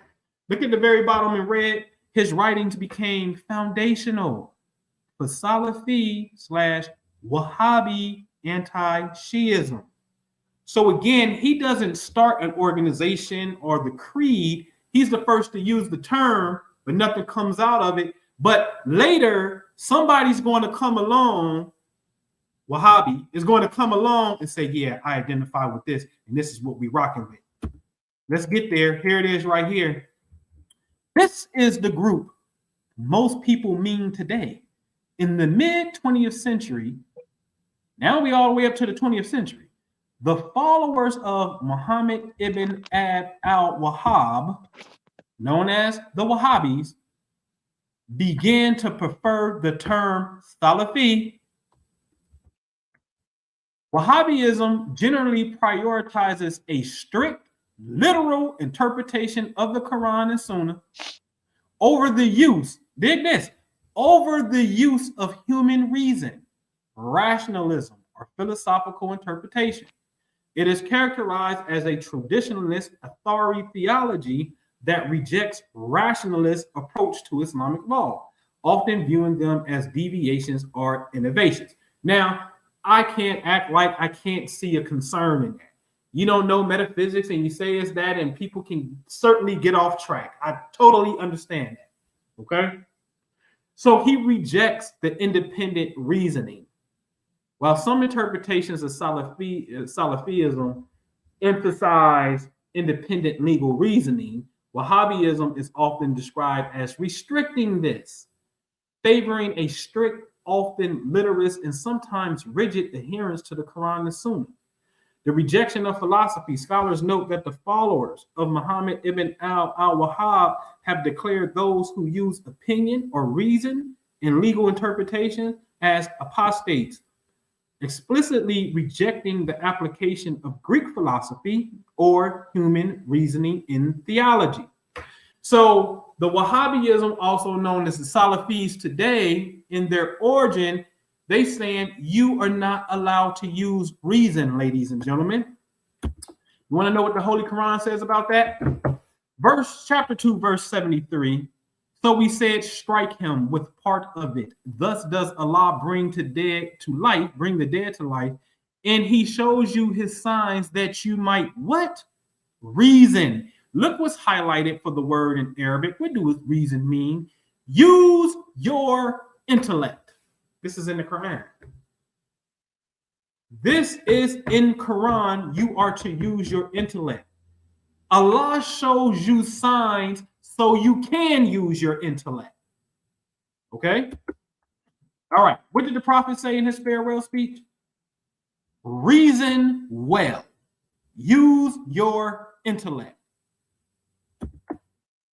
What do the Quran say here? And they will say, if only we had been listening or reasoning, we would not be among the companions of the blades. If only we were listening and used our reason, we would not be companions of the blades. So these people are either in hell or they know they on their way to hell, to the burning fire, and they saying, snap, if we would have used reason, we wouldn't be here. But yet, the Salafis in the beginning are saying, don't use your reason. Come on, man. It's anti-Quran. So now, let's look at what happened in history. I call this the pack of diarrhea, because this is some boo-boo. Pack of diarrhea. Ibn Saud, they say, is what? The desert warrior who created the kingdom of Saudi Arabia. Let's look into this history. The alliance between Muhammad ibn al-Wahhab, a preacher seeking to purify Islam from what he saw as innovations in idolatry, was expelled from his hometown.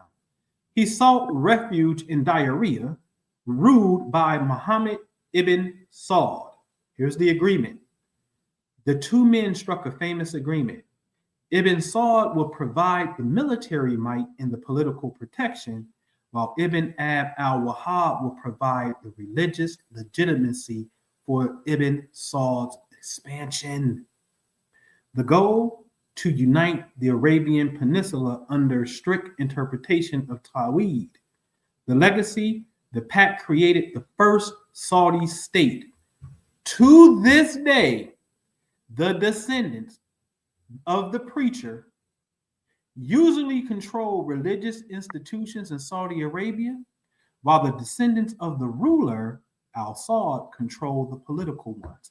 This is modern day Abbasids all over again, because they adopted the term Sunni from the enemy, and they were naturally, which we about to see was about to happen, what their stance was. But now, for the first time, you know what we see? We see a political leader gaining control over spirituality. So he got his little henchman. I got the muscle. I want you to give me the spiritual reasoning on how to use my muscle, and I'm going to protect you. And this is what you're going to teach. You can't use your mind, which is anti-Quran and anti-the Prophet. Guess what these dudes did? This is what they did. From the perspective of Ibn Ab al-Wahb's theology, many Shia practices such as visiting the shrine of the Imam, seeking their intercession, and building ordnance structures over the graves was viewed as major shirk. The sack of Karbala. This is the most significant and traumatic event in history. In 1802, the forces of the first Saudi state marched into Iraq, attacked the city of Karbala, the same place Hussein was beheaded.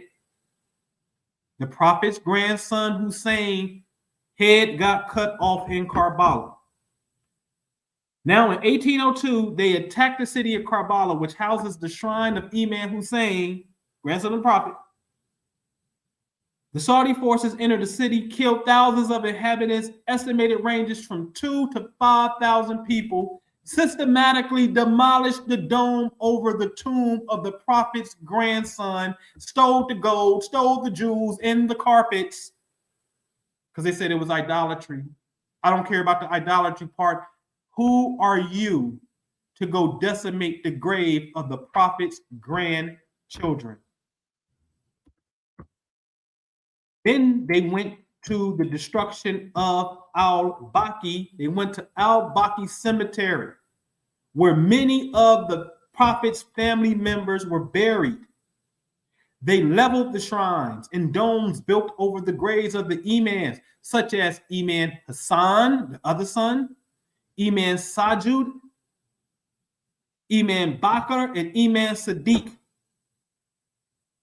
The structures were rebuilt later when the Ottomans retook the city, only to demolish it again in 1925 during the rise of the current third Saudi state.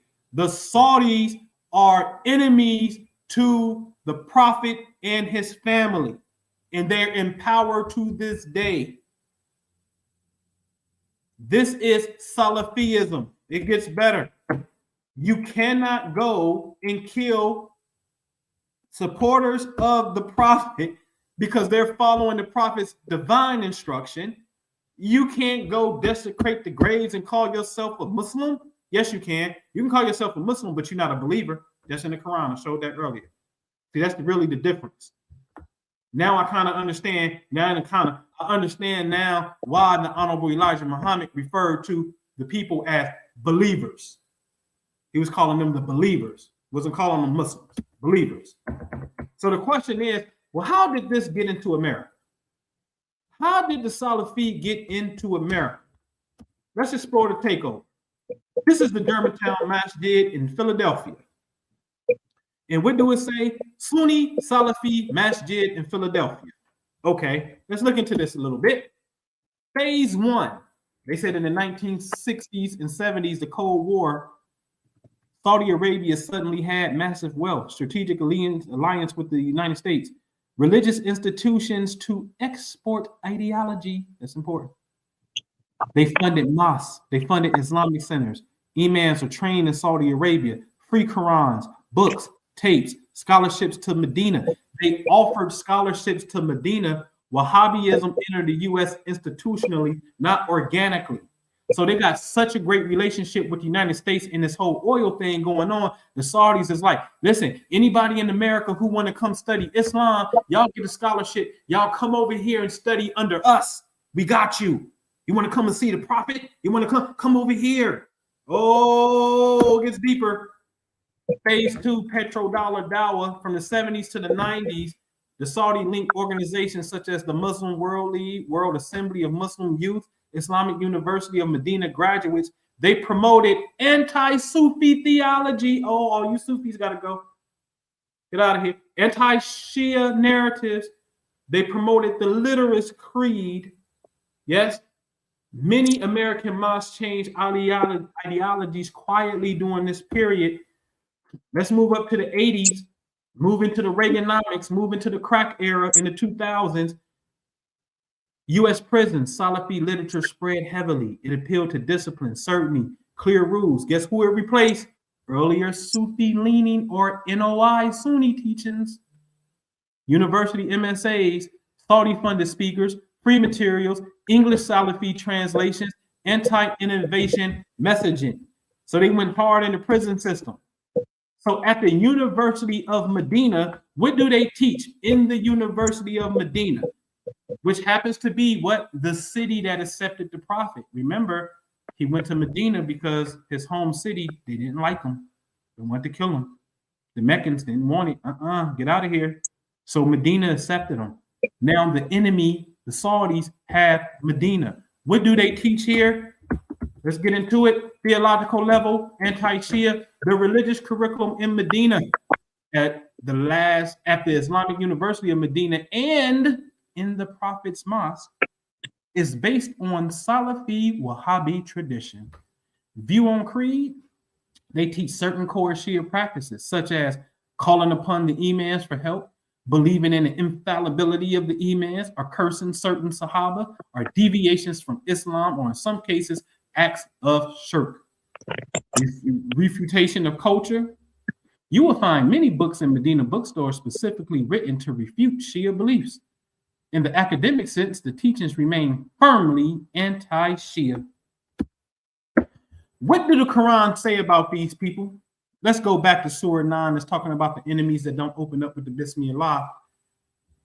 It reads, and there are those who put up a mosque by the way of mischief and infidelity to disunite the believers and in preparation for one who warred against Allah and his messenger. Wait a minute, stop. These people don't invite the Shia. They don't say, hey, you are the family of the prophet. There was some misunderstandings of past. We need to all unite. And let's share information and let's be under one banner of Islam. This is love. This is Islam. We love the prophet. We all following his instruction. No, why would they do that when these people actually went to the graveyards of the prophet's grandsons, yes, and desecrated the graves? So they ain't on that. Okay? So they warred against Allah and his messenger aforetime. They will indeed swear that their intention is nothing but good, but Allah declares that they are liars. This is in the Quran, pointing out who the enemy is. These people are clearly enemies to the prophet. Clearly. Yeah. Let's look at the word warfare. Who warred with the prophet? You see at the top it says warfare. It says fight. It says combat. It says battle. It says enemy, enemies. The word is ha-ra-ba, H-R-B. That's why at the top it says harb, female plural, right? Now, here it goes. Boom. What's the same root word? A chameleon. Wait a minute.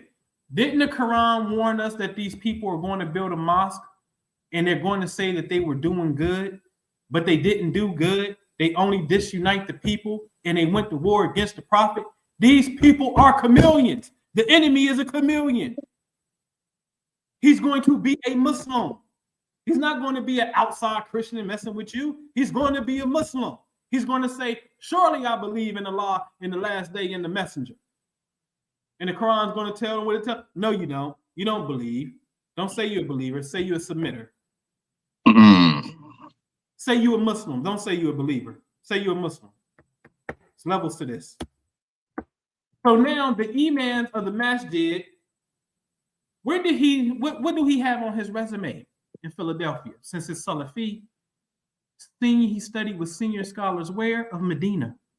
Where do the Sheikh have his graduating degree from? The Islamic University of Medina. They have infiltrated. They have infiltrated through education. You go over there and get educated by them, by the enemies of Islam, and you come back to America. Interesting. And I know they only want you to read the Noble Quran. So let's read the Noble Quran and why you can see it says it's global distribution of the Quran in this format lies with the Salafi movement. often associated with Wahhabism and Sunni Islam. Number one, Dr. Muhammad Taqi, a Moroccan scholar who was a major figure in the modern Salafi movement, was a professor at the Islamic University where? Medina. Dr. Muhammad Muhsin Khan, Islamic scholar of Pakistani origin who served as the director of University Hospital where? In Medina. This is why they want you to read the Noble Quran. To indoctrinate you. To indoctrinate you, not to use your mind. So you want to see an infiltration on the other side? Here go a gentleman by the name of Jamal al-Din Afghani, complex figure who is often called a founder of Salafi movement, but his beliefs were very different from the Salafism practiced in places like Saudi Arabia today. So number one, they said Afghani is considered one of the pioneers of the Salafi movement in the 19th century. Along with his student Muhammad Abda, he used the term to call for a return to the pure Islam for the Salaf in earlier generations to achieve two goals. One, the political power to unite Muslims against European colonialism. Two, modernization. He argued that the earlier generations were rational and scientific, and that the Muslims should embrace modern science and reason to regain their strength. The Salafi don't want you to use reason. But then the question is asked, is he Salafi by modern standards? Most modern day Salafis reject al-Afghani. They do not consider him one of them for several reasons. Rationalism. He wanted them to use human reason and philosophy. Sectarian background. While he claimed to be Sunni from Afghanistan to gain influence in the Sunni Ottoman Empire, historical evidence strongly suggests he was born into a Shia family in Iran. He traveled extensively in Shia centers like Najaf and used taqiyya, precautionary dissimulation. Got to be careful on how you disseminate this information to hide his background. Freemasonry. He was a member of the Freemasons in Egypt, which he used as a political networking tool, something modern Salafi scholars view as a major violation of Islamic principles. See that? He was going into the Salafi. So according to them, he was going into the Salafi movement to hijack it and say, no, we're going to turn this towards we're going to turn this against the oppressors of the European colonizers. Let's get into the companions of the prophet, and then this is going to make it real clear. Let's look into Salman Farsi, the Persian. What did the prophet say about him? Salman is one of us. He is the people of the house. He is my family. Did not the prophet use this same term and say this is Ali and Fatima and Hussein and Hassan? He said the same about Salman Farsi. This is beautiful because it's not just about genetic bloodline, it's about spiritual bloodline. So what was his stance about him following Ali after the death of the prophet? You can read it in red. It said support for secession. After the prophet's demise, Salman supported Ali's right to leadership. Yes, that's what it says. He supports Ali. Moving on. Let's get into Ibn Abbas, 13-year-old. Ibn Abbas. What did the prophet say to him? Oh Allah, grant him deep understanding of the religion and teach him the interpretation of Quran. 13 years old at the time of the death of the prophet. Teach him the interpretation of the Quran. I said, well, that's interesting. Who is considered the father of tafsir? While the Prophet Muhammad was the ultimate teacher of the Quran, Abdullah ibn Abbas is widely regarded as the father of tafsir, which means this is how you give an exegesis, a breakdown of the Quran. He was the first to turn an explanation of the Quran into a structured discipline, moving it from casual conversation into a formal branch of knowledge. That's powerful. Here go 3 things he said about Ali. The most knowledgeable after the messenger of Allah was Ali. Ali was given 9/10 of knowledge, and by Allah, he shared the remaining 10th with the people. By Allah, no verse was revealed except that Ali knew whether it was revealed by night or day, in plain or in the mountain or the mountain. He was a defender of Ali's right. Throughout the reign of the first three caliphs, Ibn Abbas acted as a bridge but never wavered in his high regard for Ali. He frequently defended Ali's superior knowledge of the Quran and Sunnah. He famously said, "My knowledge and the knowledge of the companions of Muhammad is but a drop in the ocean compared to the knowledge of Ali." Stop. The Prophet prayed for this man to have interpretation of the Quran. He becomes the OG of Tafsir, right? Seer. And then he says, listen, my knowledge and all of the companions is just a drop in comparison to Ali. Interesting. What did the Prophet say? There is someone among you who will fight for the interpretation of this Quran. Who looked around? Abu Bakr and Umar included. He said, no, it is the one over here who mends the sandals, pointing to Ali. This is graded what? Sahih, meaning good. No, this is sound. Graded Sahih, this is the best grade you can get. Yes? So the Prophet said Ali is going to have to fight for the interpretation of the Quran. But he also prayed for Ibn Abbas to get the interpretation, who was only 13. Who you think he got it from? He got it from Ali, and that's why he praised Ali. Let's move to another gentleman by the name of Abu Dar. What did the Prophet say about Abu Dar? I don't think I have it in this slide, but I'll tell you what he said. He said that there is no man on this earth under the heavens that is more honest than Abu Dar. That's what the Prophet said. Abu Dar held Imam Ali in extremely high regard, reporting prophetic sayings that designated Ali as the leader of the righteous, a supporter of whom ensures victory, and one who abandons Ali faces abandonment by Allah. Famously recounting the event of Ali giving his ring in prayer and the Prophet's prayer for him. He staunchly supported Ali's right to the caliphate over others, even protesting against early caliphs in the mosque. So that means Abu Bakr, Umar, and Uthman believing Ali was the rightful successor based on the Prophet's clear declarations about the family's leadership that we saw.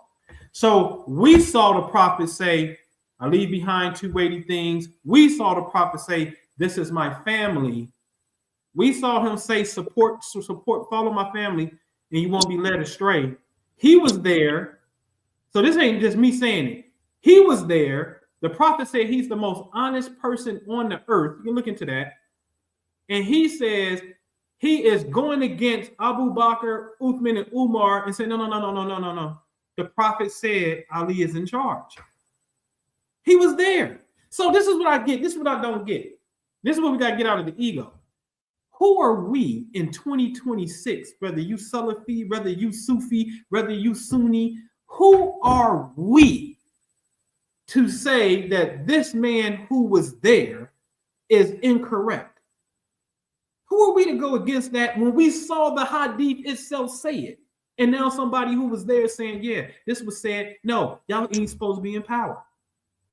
Moving on. Look at a gentleman named Al-Miqdad. Al-Miqdad is the first person to ride a horse in the cavalry. His famous statement is to the Prophet, we're not going to be like the children of Israel with Moses and stay home while you fight, for we shall go with you. And this brought joy to the Prophet. Al-Miqdad was a prominent early companion of the Prophet, known as one of Islam's first converts, a loyal supporter of Ali, and the first Muslim horseman participating in all early Islamic battles. Very bottom, he fought in all major military campaigns alongside the Prophet. Loyalty to Ali. In Shia Islam, he is revered as one of the four companions who remain steadfastly loyal to Ali after Muhammad's passing. The first cavalry member who was there, one of the first converts who was there at the death of the prophet, he says, Ali is supposed to be in charge. Keep moving. Ammar ibn Yasir actually was what we would call a black man. His mother is the first person to die as a Muslim. His mama. They tortured his parents for being a Muslim. This is a fact. Fact. Read loyalty to Ali in the middle. After Muhammad's death, Ammar remained a staunch supporter of Ali, becoming one of the core followers and serving as governor of Kufa under Umar. As you can read at the very top, it says he and his parents, Yasir and Sumayya, were among the first converts to Islam in Mecca, with Sumayya becoming the first martyr person killed of the Muslim community. Supporter of Ali, he was there. Let's go to a gentleman by the name of Abu Ayyub, host of the prophet, because remember, the prophet got to get up out of Mecca. He got to go to Medina. But who he going to stay with? Oh, he stays with Abu Ayyub. That's who he stays with. While the majority of the Ansar, which are the helpers of Medina, initially gathered at Saqifa to choose their own leader and eventually pledged allegiance to Abu Bakr, Abu Ayyub is recorded in both Sunni and Shia historical traditions as having maintained a deep and public loyalty to Ali's right to the caliphate. Public protests. Historical reports suggest that Abu Ayyub stood in the Prophet's mosque and reminded the people of the Prophet's words at Ghadir Khum, and we're going to read that, where Ali was declared the leader and guardian of the believers. The argument, he argued that the family of the Prophet were being sidelined while they were busy with the Prophet's funeral rites. What is he saying? He's saying that at the death of the Prophet, when they had this meeting on who was going to be in charge, the host of the Prophet said, nah, y'all sidelining the Prophet's family in this vote and what's going on, and this ain't right. He was there. He was there. He let the Prophet stay in his house, man. He was there. His confrontation with Marwan. Oh, yeah, the Marwan, the baby who Uthman brought back into power, the Marwan that is going to call for the death of the Prophet's grandson, Hussein. So now he has a confrontation with Marwan. Even after Ali's death and the rise of the Umayyads, Abu Ayyub did not hide his feelings. There is a famous story where Marwan found Abu Ayyub pressing his face against the prophet's grave in grief. Marwan criticizing him, saying, "Do you know what you're doing?" Implying it was a pagan-like ritual. Abu Ayyub replied, "Yes, I've come to the messenger of Allah and not a stone. So I ain't over here praying to rocks, fool. I'm over here crying and grieving to my dead prophet right here. I heard the messenger of Allah say, do not weep for the religion if the qualified are in charge, but weep for it when the unqualified take the helm."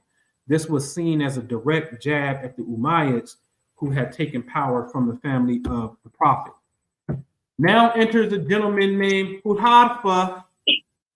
Hudhaifa is the keeper of the secret for the Prophet. That's what he do. He keep the secrets of the Prophet. Ask the question, was he a keeper of the secrets and did he support Ali? Yes. Known as the keeper of the Prophet's secrets, was among the elite group of companions who firmly supported the right of Ali following the death of Prophet Muhammad. In his historical landscape of secession, Hudhaifa is categorized alongside figures like Ammar ibn Yasir, who y'all saw, Salman Farsi, Abu Dar. Yes, his stance during the secession. When the Prophet died and the meeting at Saqifa took place, Hudhaifa was among those who believed that the leadership had already been settled.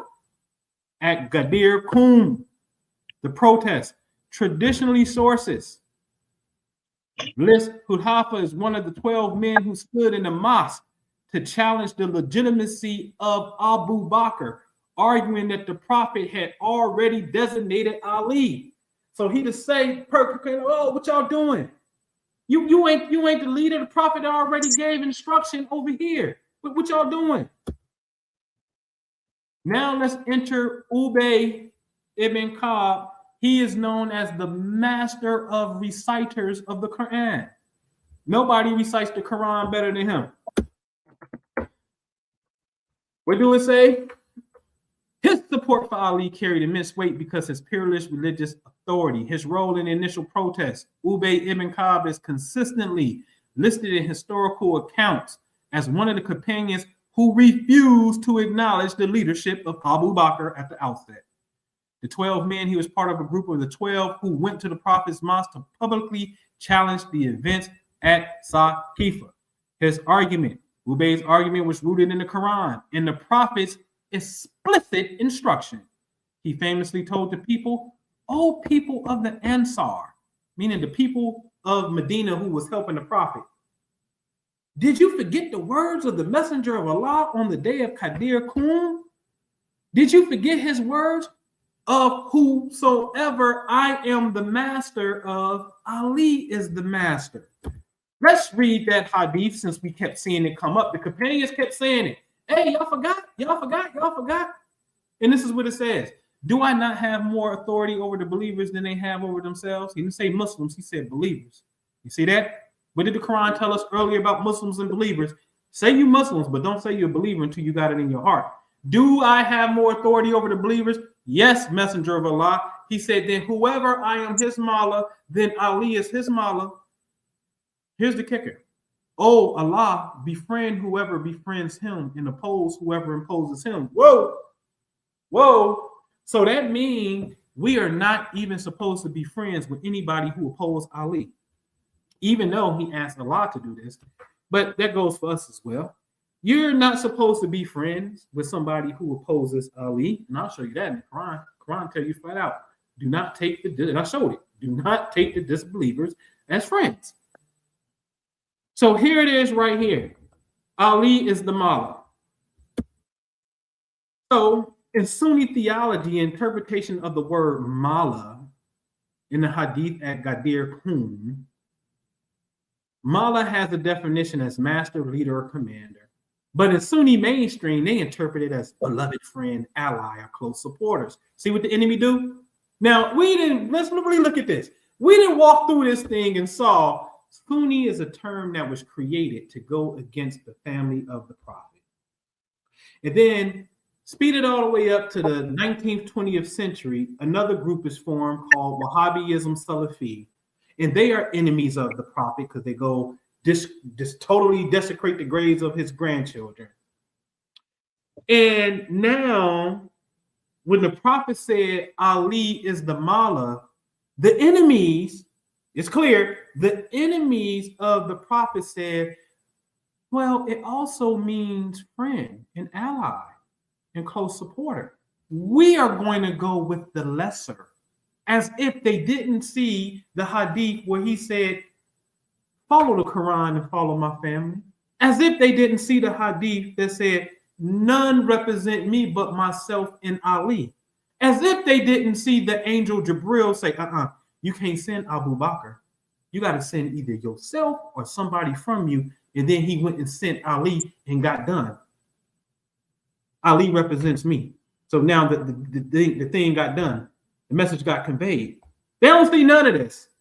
And they want to settle on the lesser meaning. Meanwhile, these worthy companions who have official titles are there, and they're saying, no, Abu Bakr, you're not in charge. Did you not listen to the message? Come on, man. What are we doing? That's the problem when we don't study, right there. So the text of the hadith, the most common version narrated by Abu Hurairah, and this is where the sects come in. The Jews split into 71 sects and the Christians split into 72 sects. And my community was split into 73 sects. An additional context was added. All of them are in the fire except one. The companions asked, which one is it? O messenger of Allah, he replied, the one which follows what I and my companions are upon today. So you have to be upon what him and his companions are today. It baffles me that you say you don't want to follow innovation as if Wahhabism, who just came in the late 1700s, ain't a freaking innovation. That's the innovation. That's new.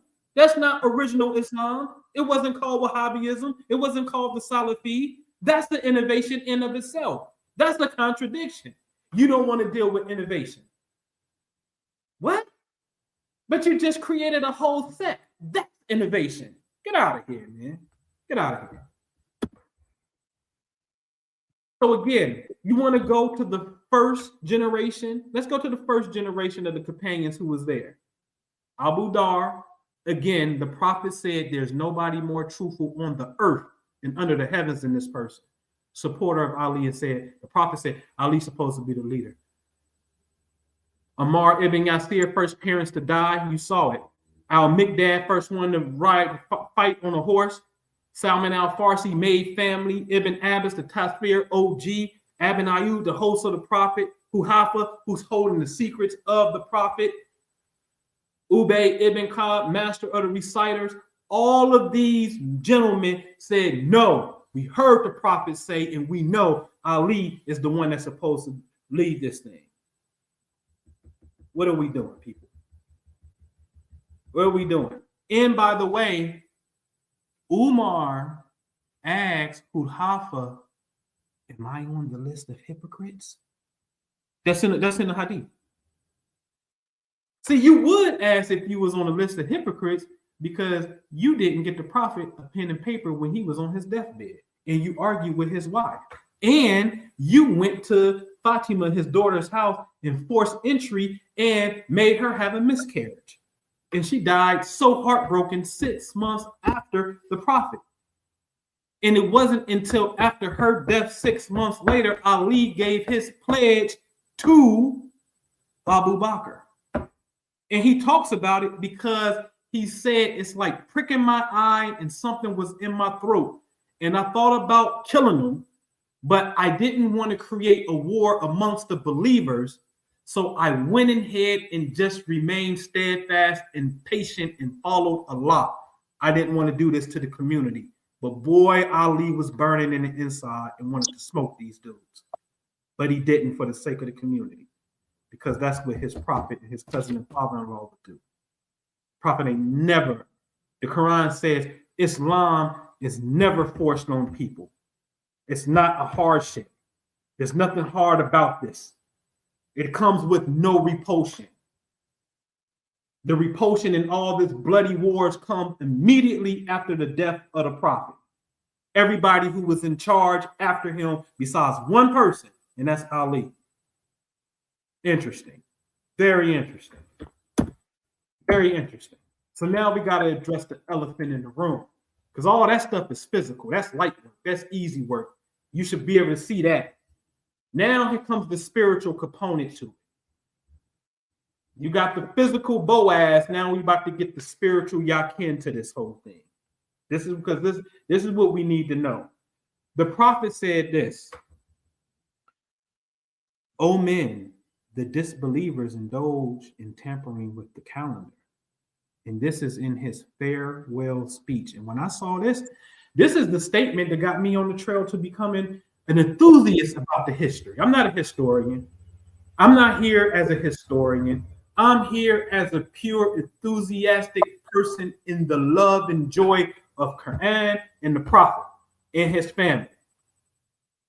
Because I wholeheartedly, I don't believe, I know that the Quran, see, when I get on the spiritual side, this is the science side.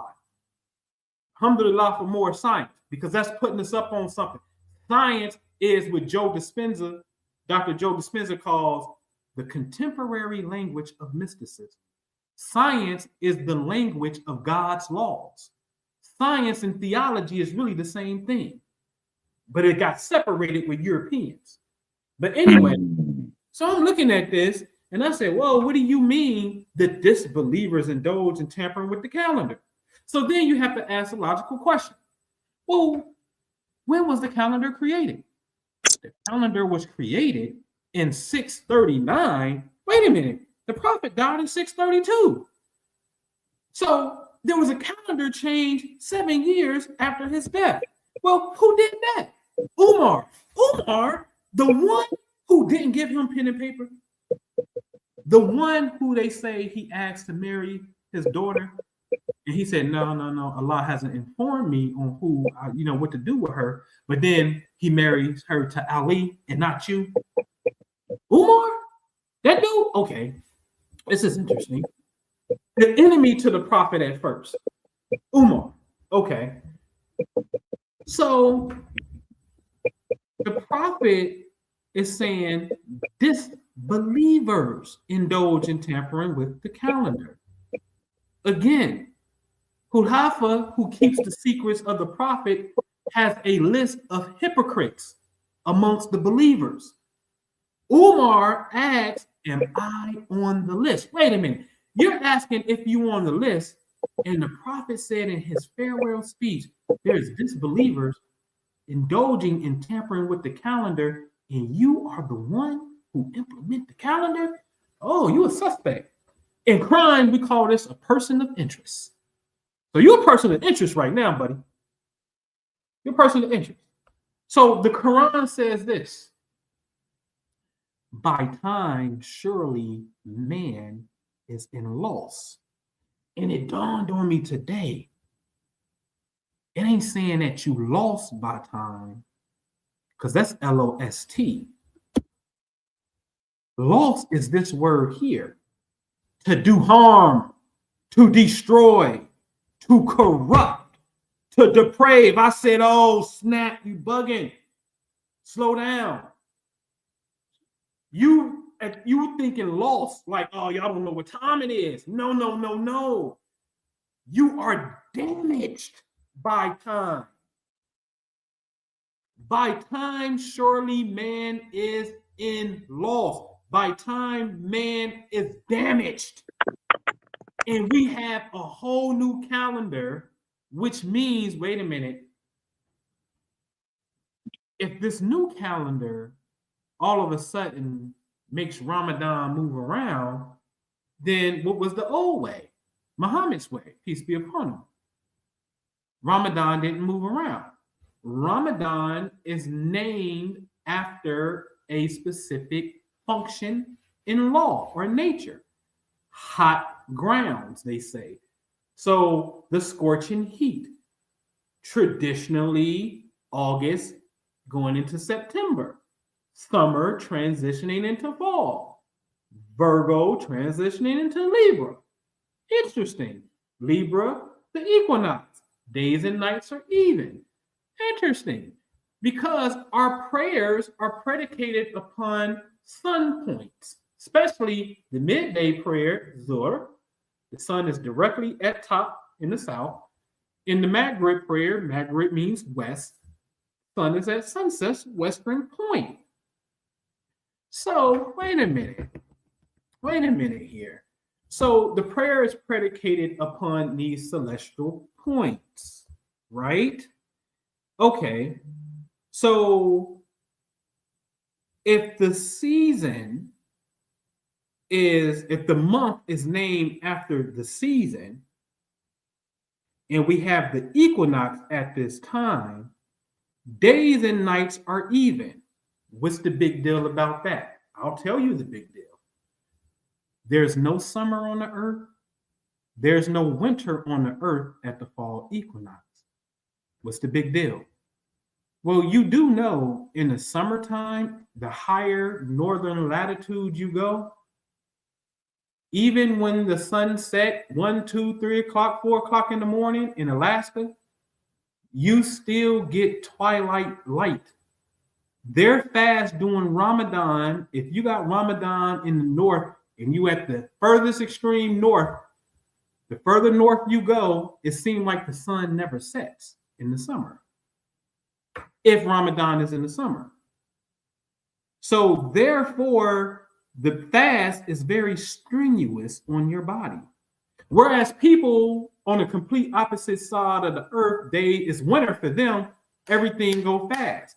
If you think about right now in America in the wintertime and you keep up with the prayers, man, the sun set before 5 o'clock sometimes in the wintertime. So your Maghrib prayer is quick.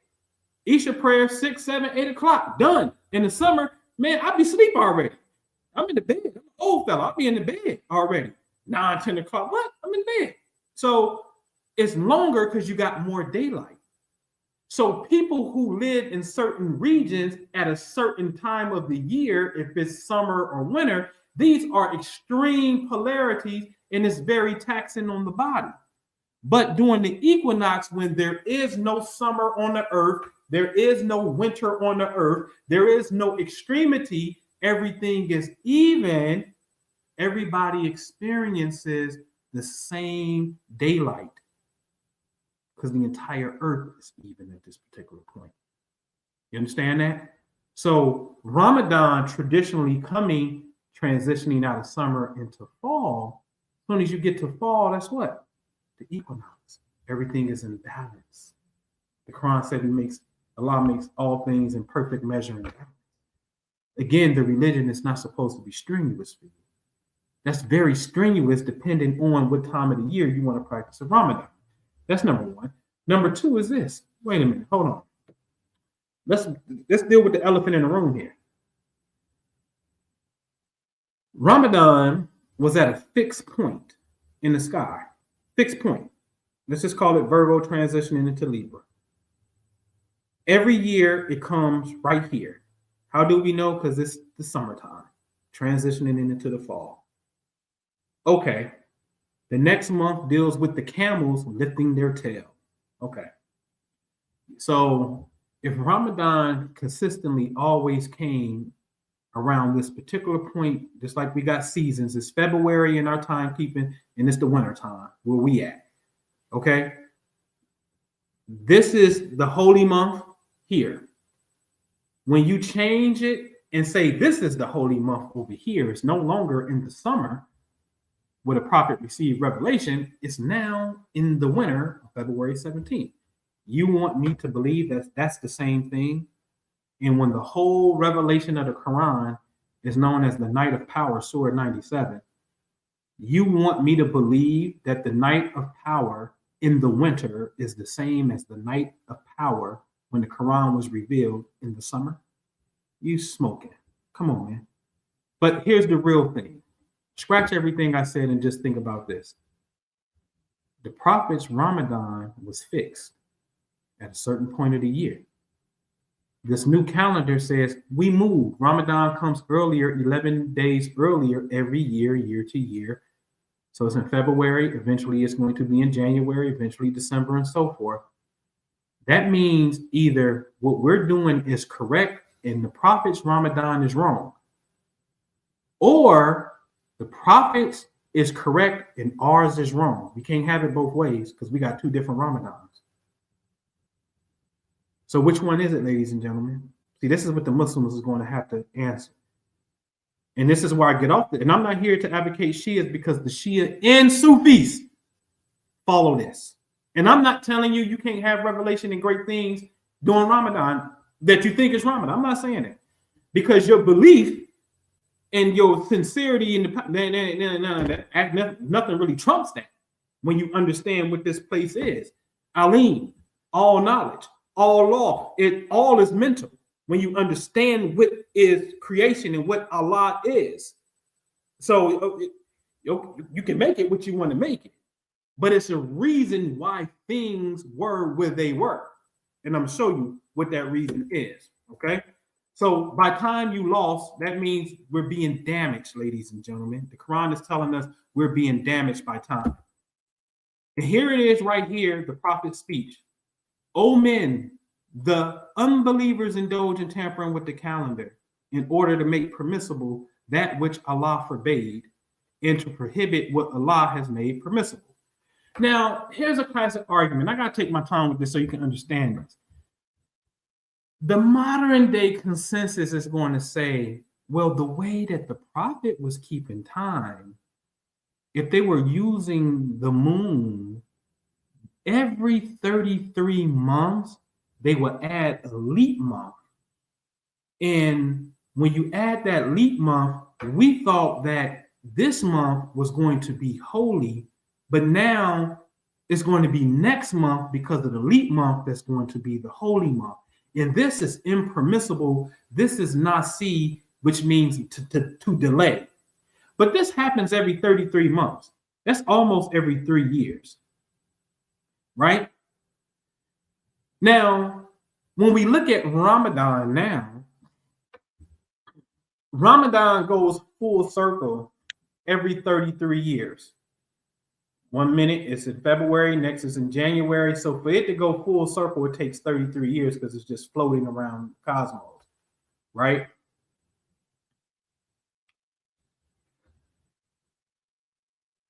Last year, February the 17th was not holy. This year, you're saying February the 17th, when Ramadan starts, is holy. You just made February 17th holy 1 year and unholy this year. Next year, when Ramadan starts, it happens about 11 days prior. So with 17 minus 11, we can say that's like what, 6? So around February the 6th, Ramadan is going to start. This year, is February the 6th coming up in a couple days, Ramadan? No. Ramadan is February the 6th. This year in 2026 is not holy. We can eat whenever we want to eat on February the 6th, 2026. I bet you come 2027, though, February the 6th, you ain't going to be able to eat what you want to eat. So every single year with this new calendar, you are making the impermissible permissible and the permissible impermissible. Don't blame the prophet's time and the way he kept time, which, by the way, his predecessors named Ibrahim and Moses, Musa, on how they got the law. This is how the Jews or the Hebrews keep time themselves, so their Passover can stay in the springtime. Yes. So their Easter and everything will stay in the spring. They're dealing with the correct protocol on how to keep the seasons in time matched together. Ramadan, meaning a hot month, all of a sudden is coming in February in the middle of winter. Don't blame my prophet's time as being out of pocket. We're so ignorant to the laws of time, the laws of space, that we think like we don't even question this stuff. We just go along with it. Not knowing today who's the one telling you it's Ramadan. The Saudis. Not that the Shia don't have their own method of figuring it out, but we are following the Saudis, okay? So this whole thing about the Nasi, and that's a farce. They lying to you. This is why the prophet, listen, the prophet says right here that you can see for yourself, "O men, the unbelievers indulge in tampering with the calendar." That means the way that he keeps time is correct. The disbelievers are trying to mess with this. If what you're doing is correct, then the prophet is incorrect, and he would just say, hey, the way I was keeping time, ladies and gentlemen, is messed up. Here's the new revelation. Here's the way we're going to keep time. He didn't give you that command. He didn't. And this is why the Quran say you are damaged by time. Moving on. Show you something in the Quran, right? When they say Iblis said, "Oh, my Lord, since thou hast put me in the wrong, I will make wrong fair seeming to them on the earth, and I will put them all in the wrong." I'm gonna stop right there. The reason I got wrong in red is because that's in parentheses, and the author believes wrong is the right word to make you think it's fair seeming. He's going to make wrong appear good. So the author said, listen, I want to give y'all some context because the word wrong isn't right there in the Quran. It just flat out say, I will make fair seeming to them. So the author said, make what fair seeming to them? Oh, I'm going to make wrong fair seeming to them. I'm telling you as a rational thinking human being, when I showed you the Quran said to those people who was in the hellfire, the companions, They saying, oh, I wish we had used our reason and we wouldn't be in hell. I'm telling you to use your reason. You got to write like the author put in parentheses to give context. The word wrong, you need to put another word there. So let's look at the storyline. He said, I'm going to put them all in the wrong, except the servants among them who are sincere and purified. So this is Satan saying, listen, I'm going to put all these people in the wrong, but it's a group of them that's sincere and purified. I ain't going to be able to get them. So Satan is talking about the practice of the religion and a weak overall majority in the religion. Then Allah comes back and says, Allah said this word is not here in the Quran, but you got a right to insert something here. Again, the author wants to give context. Allah said, this is a straight path to me. Wait a minute. A straight path to you, Siratul Mustaqim. What is a straight path to you? If you're following the straight path to Allah, what religion do you practice? You practice Islam. But the author says the way of my servants go here. Because Satan was just talking about servants. So therefore the author figures that, okay, he's talking about the servants. For my servants, no authority shall you have except those that put themselves in wrong and follow thee. Well, Allah just came back and clarified servants. It was no need to put servants there. You want to know what you should put there? Here it is right here. Satan said, I will make Islam fair seeming to them on earth, and I will put them all in the wrong. Allah said, this religion is a straight path to me. Use your mind, people. You think Satan ain't going to make Islam fair seeming when we just sat up here and saw that the Quran said, yo, these people are going to build mosques. They're going to build these masjids. These people are going to say they believe in Allah, but no, don't say you believe. Say you are a submitter. Iblis says, I'm going to get them all in the wrong, except a few of them, the sincere and purified ones. The attack ain't coming from outside.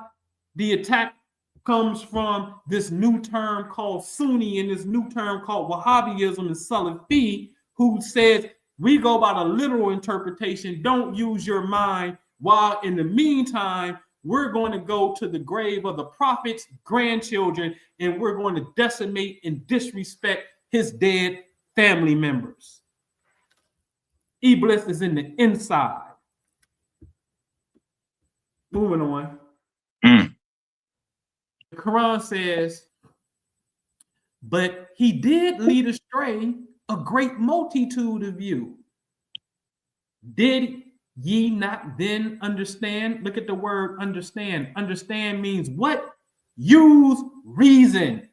So the Quran said he did lead a great multitude of you away because you didn't use your reason. So wait a minute.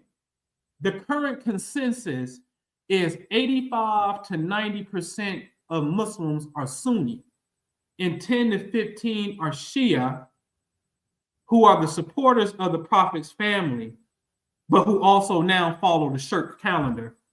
That's interesting. But anyway, a great multitude of you will be misled. What makes us think that the overall majority is the ones that are right, when we just saw the history of the overall majority is dead wrong? So you've been led astray. The majority of you been led astray. You think you ain't got it. And I'm not saying that to be nothing. I'm just saying, hey, let's have a conversation. How do you possibly have it? If Satan is only going to rule the small, Satan ain't nothing. He ain't doing his job. He has to tricking you through the majority. That's the work. Okay? Anyway, they tell you Ramadan begins February 18th. No, it don't. It begins February 17th. Psych, we fooled you. But you may say, oh, brother, over here in the East is February 18th, and where you at is February 17th. Okay. Look what the Quran says about the heaven. By the heaven full of pathways. We're going to get in. See, this is the importance of Ramadan. And this is what I hope, because I can't prove that it was done with this intention. But what I can show you is the importance of space, because there is divine communication that comes from specific regions of space. By the heaven full of pathways. Pathways mean fabric, a texture, a structure.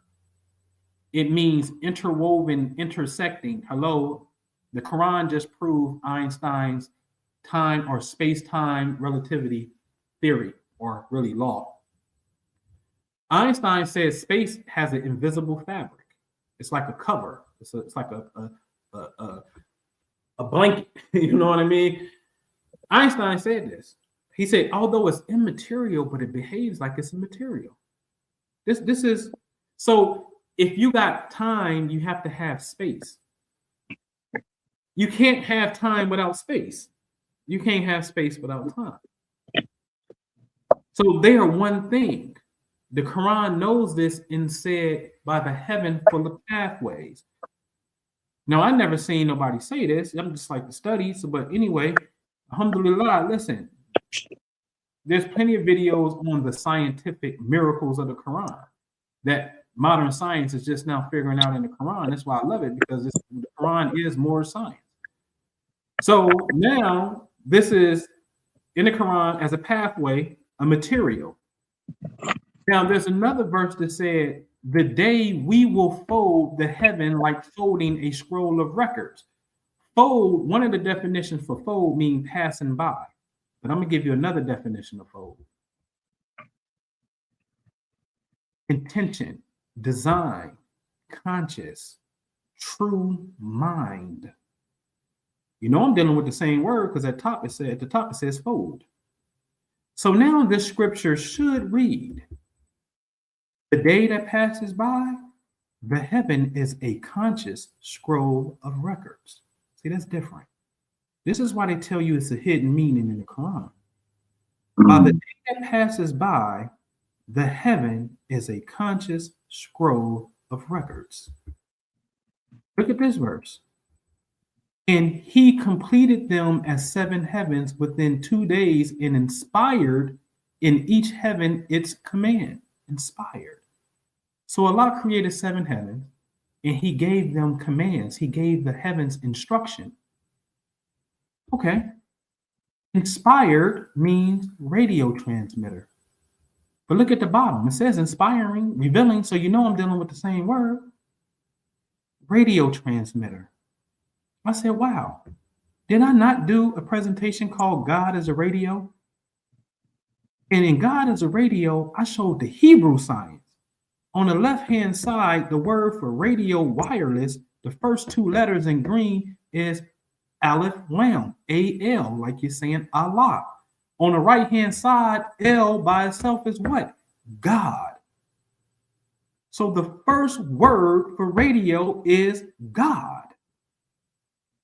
And I said, but what are you know what they really talking about? We're going to get into it. So far, the heavens full of pathways is an intersecting fabric. Folding the heavens is a conscious true mind. The universe is mental. That's been taught. And he inspired the heaven radio transmitter. So wait a minute. There's pathways of consciousness that is transmitting a signal. What a coincidence. When we get into the science of electromagnetic spectrum, light, Surah 24 is called light. And we start to investigate light, the wave shows up as a radio wave first.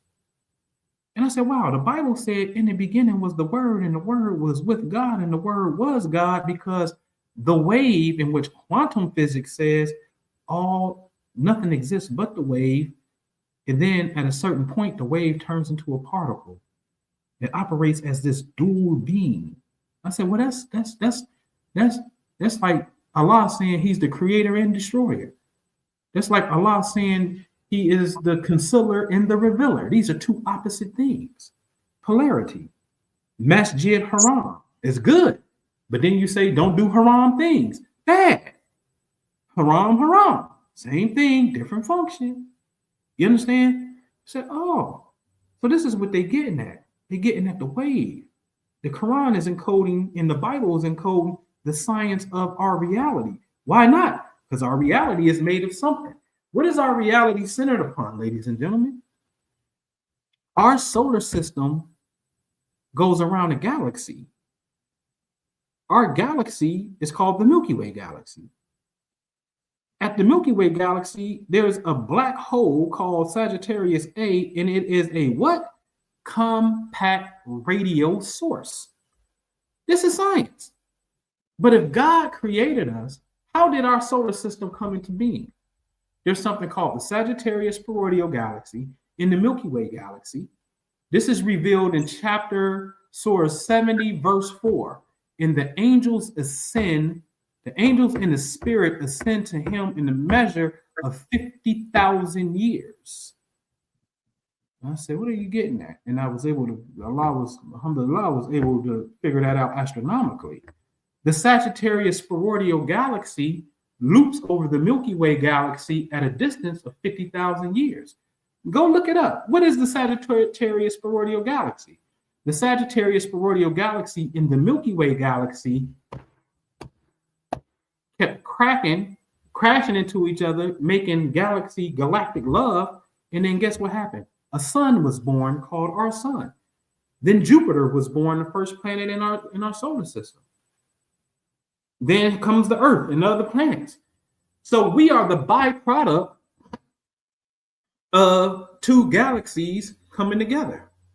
This is why Surah 85 in the Quran, Al-Buruj, is called what? The towering stars, the constellations, the big stars. So if science says there is a radio source, we're able to pick up on this. We got technology now. We're studying. Science don't know that they're trying to find God. They don't know that. It's sad, but they don't know because they're looking for the causation of something. Oh, we got this. Now, what makes that?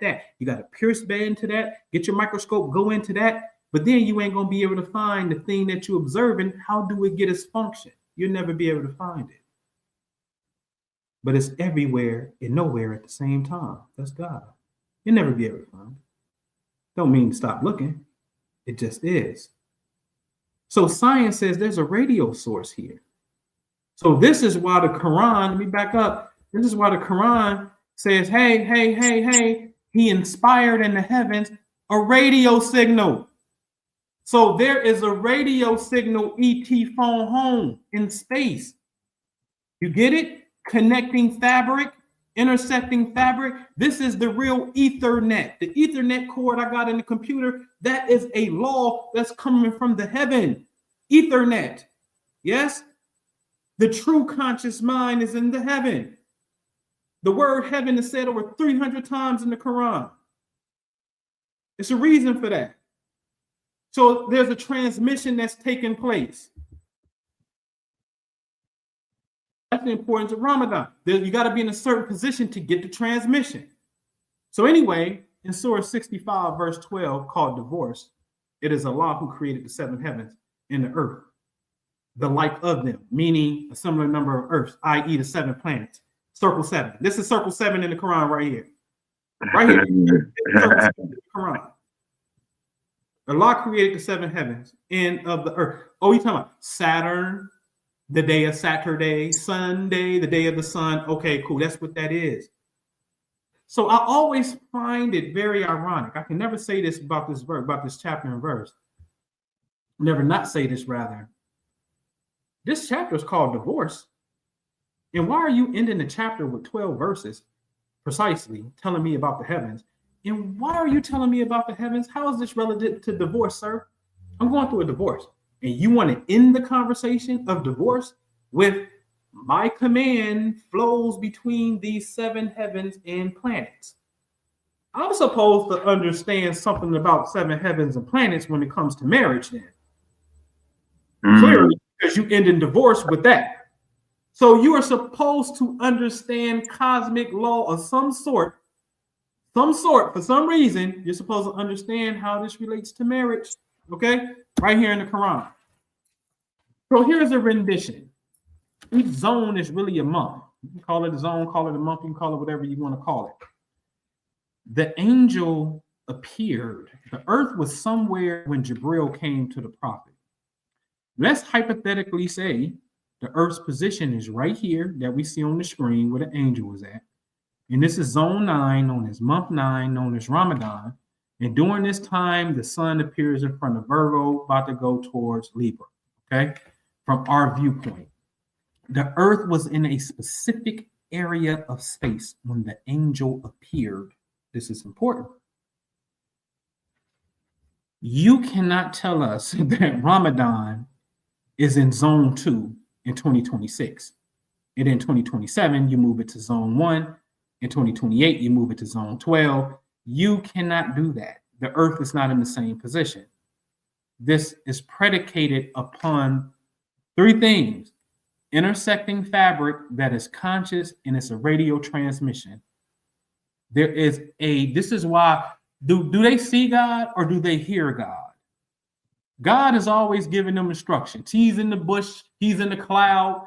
You never, I saw the feet, but I didn't see his face. It's always the word. You get the word. You get the word, the signal. So when the earth is in a certain position on the screen, this is the zone where the radio signal of Quran was revealed.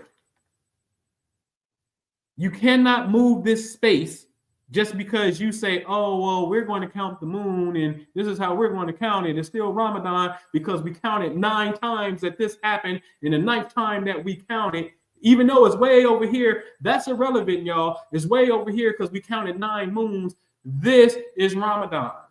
You can't do that because you're not in the same intersecting conscious space where the signal of Allah is being transmitted.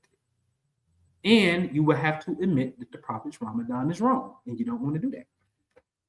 So won't you just go back to the original Ramadan? You won't. Because in their hearts is a disease. The Quran teaches that the Arabs are the most and strongest hypocrites there ever were. They're so vicious that they will create mosque and say Bismillah Rahman Rahim, in the same time go into a city and dig up the graves and decimate the graves of the prophet's grandchildren. That's how critical they are. Okay? Know what you're dealing with. Now, here's the law in so-called Sunni law. Those who are led astray go to hell. So in this concept, Jal al-Taksiri, which means culpable ignorance, refers to a state of ignorance regarding religious truths, laws, and obligations that is caused by a person's own negligence, procrastination, or failure to seek knowledge despite having the means and opportunity to do so. Definition: it describes a person who has access to information, intellectual maturity, and social freedom, but fails to use them to learn the truth. Legal status in Islamic law: it is generally not considered an excuse. Consequences: because the ignorance is considered the person's fault, actions taken while in this state, such as not observing the proper sequence in ghusl due to negligence, may be deemed invalid, requiring the repetition of acts of worship. Now, I got a question. If ghusl in your ablution is made invalid simply because you did it out of order, are your prayers invalid when your whole Ramadan is out of order? And you know it has to be true. How is simply washing your hands out of order and cleaning your behind and everything? You don't do it in a certain sequence. That's out of order. You got to do it over. But you get to say Ramadan is over here. And now it's over here. Now it's over here. And that's not out of order. Make it make sense to me. All right. All right. The Quran says, it is he who sit down the book. In it are verses that are basic and they are the foundation of the book. Others are allegorical, but people whose heart is perversity follow the part that's allegorical, seeking discord and seeking its hidden meaning. But none knows its hidden meaning except Allah. And those who are firmly grounded in knowledge, that's interesting. We have to be firmly grounded in knowledge. Say, we believe in the book and the whole of it is from our Lord. Now, here's the key. And none will grasp the message except men of understanding. Wow. So there are people who can understand the hidden meaning. You just have to be firmly grounded in knowledge and be one of those men or women, people of understanding. So when they tell us don't use your rational mind, that is anti-Quran. It told you to use your rational mind. And now it's also telling you certain ones of us will absolutely get the understanding. Oh, you would believe by be persistently standing firm in justice, witness of Allah. We're supposed to be Jehovah's Witness. We are Allah witness. Be witnesses for Allah, even if it be against yourself or your parents and relatives. You got to stand on truth. You got to stand on truth. You're not supposed to stand with the sheikh if the sheikh is in error. You're not supposed to stand with the body politic if the body politic is in error. We're supposed to be witnesses for Allah on the truth. Again, this is not about Shia. This is just about just telling the truth. This is what the history says. This is what it is. You do the homework, have a conversation with your imam, have a conversation with whoever that is, your sheikh, whatever, have a conversation about it. Especially Ramadan. That's a big one for me. That's so-called coming up. Common sense just clearly says, wait a minute, that means the prophet's Ramadan was wrong. Are you willing to say that? Well, I mean, what I'm really curious about the logic behind that. Because I'm going to go to this African masjid right here, Somalia. I used to go there, right, just to pray. But I'm going to go there and have this conversation because I just want to see the logic and the reasoning. Because we shouldn't be defensive. It should just be like, whoa, wait a minute. I never thought about it like that. Give me a minute. Let me look into this. I'm going to holler at you, bro. Because I just never thought about it like that. But if they're immediately trying to get defensive because you want to sound intellectual, that's pure ego. And that's the shaitan right there. Absolutely. This is either right and the prophet's wrong or the prophet's correct and we're wrong. It ain't no ifs, ands, and buts about it. There's no middle ground. And that concludes. I wish I would have had a surah 17:12. 17:12 says, and we erase the sign of the night and gave you the sign of the day, so you may know how to keep time, which is to account for a year. 17:12 is the verse that tells you get off of the moon trying to keep science of a year. It's not how you keep time for a year. That's not how you do it. You lose 11 days when you do that. Hence Ramadan keeps coming 11 days earlier every year. That's not how you keep a year. Okay? So the Quran knows this. The prophet says in the hadith, they say at the farewell speech, he said, time has returned back to its origin or its original time, the way it was when Allah created the heavens and earth. Well, sir, time didn't change when you were alive, and we know that this calendar, just looking at it, is out of sync here, and that's not the original creation. The original creation of the heaven and earth, guess what? The moon was not created when the earth was created. The moon came millions of years later through another cataclysmic event. The moon wasn't created when the earth was created. The moon is a piece of the earth. So for the prophet to say, if this hadith is the truth, time has returned back to its original state when Allah created the heavens and earth, you're not using no moon to keep time. The moon wasn't in that cycle, in that creation story. Also, again, go to 17:12. We erase The word for erase means obliterated. We obliterated the sign of the night. What is the sign of the night? You think it's about obliterating darkness? We gave you the sign of the day so you may count the number of years. So you have to remove that and deal with this. What do the Jews do? The predecessors of the prophet do. Predecessors of the prophet. They say, hey, we deal with the moon signs, but it's called a lunar solar calendar. We match the moon up with the sun cycle. And let's say every 33 months, we institute a leap month, because if we don't, time would drift backwards. We do that now because the way we keep time, a year is 365 days and 6 hours. So that's 0.24, right? So that means in 4 years, 6 times 4 is 24. In 4 years, if we just say, hey, a year is 365 days and we don't account those 6 hours, you know what's going to happen? In 4 years, a whole day we didn't miss. So that means if we want to celebrate Christmas technically is now December 24th. You expand that over a long period of time.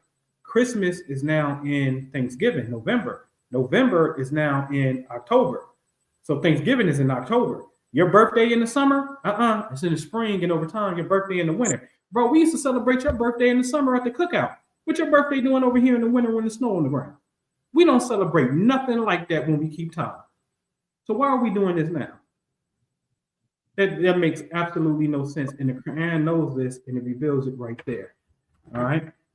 And so I don't like my camera on this particular computer, but I had to get on it because I think the presentation wouldn't have been a lap. It's driving me crazy. But what I'm gonna do real quick, beloved, is I'm going to get on my other computer, and hopefully maybe our tech issue is solved. If you don't mind, I'm gonna come in over there. And I'm gonna come out of this one. Okay. And yeah.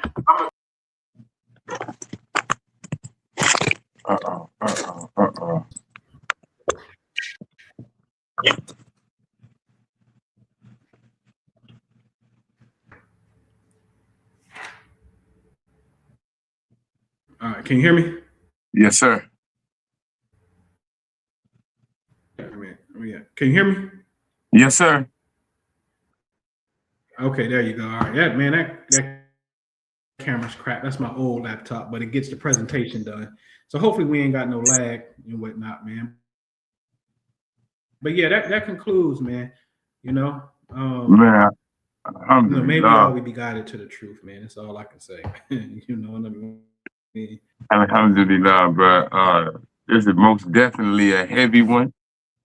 And whoa, you know, this is gonna be one. You know, it's so packed. I'm gonna have to go back, and that's the beauty of YouTube and playback. So the information is there, and you definitely demonstrated a measure.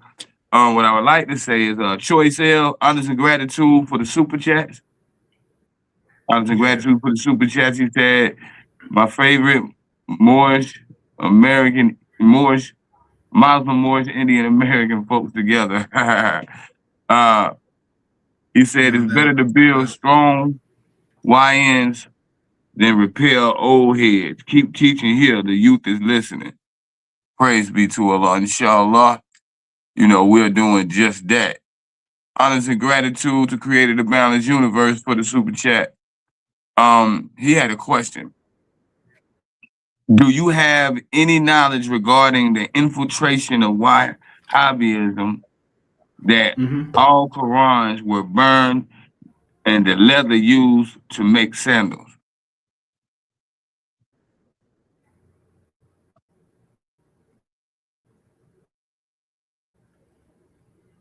Man, I'm sorry, man.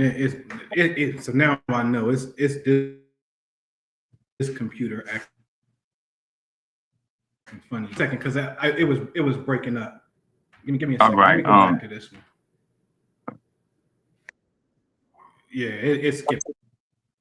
out real bad. Hold on 1 second.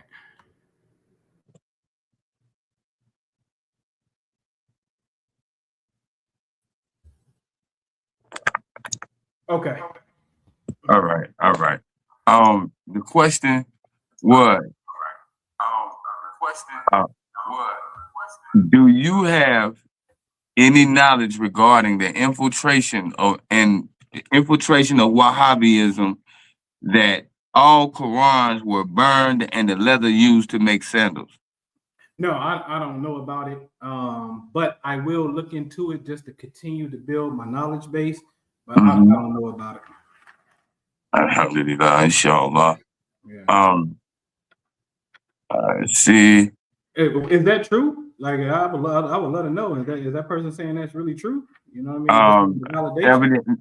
Evidently, well, I've heard brothers say things similar unto that. I guess that's gonna be a point of reference for us to study and look into. Yeah. Yes, sir. Let's see. Okay, we don't have any more questions in the chat. We don't have any more questions. Of course. I'm doing the search on it right now. I'm trying to see. Yeah, that's a very, when you hear things of that such of that magnitude, it makes it a must to go research it. Yeah. You know. Yeah, it's saying not necessarily Qurans, but they definitely say they destroy Sufi manuscripts. Yeah. Prayer books, poetry praising the prophet, shrine inscriptions. They did that. Yeah. Well, brother, we've been on almost 3 hours. I think the people got enough today. I appreciate you, Aki. Yeah, I appreciate you as well, beloved. I truly appreciate you. You know, I saw this one was like, oh, I hadn't, you went in, you was very surgical with this one, brother. Yeah. Very surgical. Alhamdulillah. But yes, sir, man. I look forward to getting you back on. This is your second time on the platform. Yeah. Most definitely appreciate you. And we got good reviews on your last show. People enjoy you. So I appreciate it. Yes, sir. Brother say he gotta rewatch it. Yes, sir. Choice said, yes, sir. So, brother, I extend my honors and gratitude to you. You as well, beloved. And until you want to put a surah up. You want to put a surah on there, play a surah, and then close it out. Yeah. You got one on there? You got one loaded up? Nah, I don't got one. I know you be doing it on your show. Yeah. I mean, we can, you can go with a few of them. You know what I mean? I would just say, I love the Idol Cursey, the Night of Power. Once you start to get to the mystical meaning of some of these surahs is profound, man. Profound. But yeah, man, you could do Idol Cursey. You want to do Idol Cursey? You can play it. I can just recite it, man. Recite it, brother. Yeah, go ahead and recite. You know what I mean?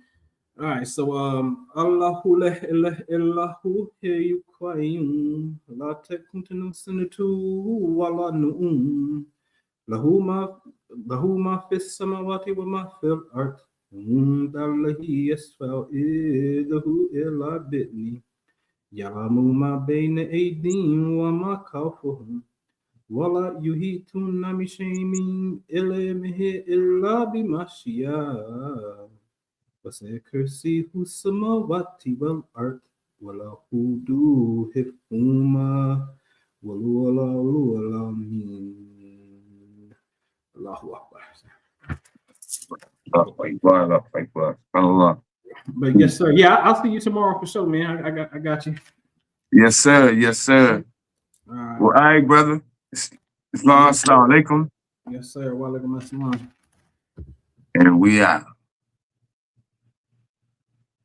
Honest and gratitude to the chat. Don't forget to hit the like button. Don't forget to hit the like button. Don't forget to hit the like button. Please subscribe if you're not subscribed. Share on social media. Share to keep your people aware. Also, if you don't have, even if you watch this on the playback, you can still hit the Cash App. You can still hit the super chat. You can still hit the super sticker. You can still do all these things. So I hope for your support so we can continue to do this. And see you next time. Islam, honors and gratitude for all of you being here. Peace and love.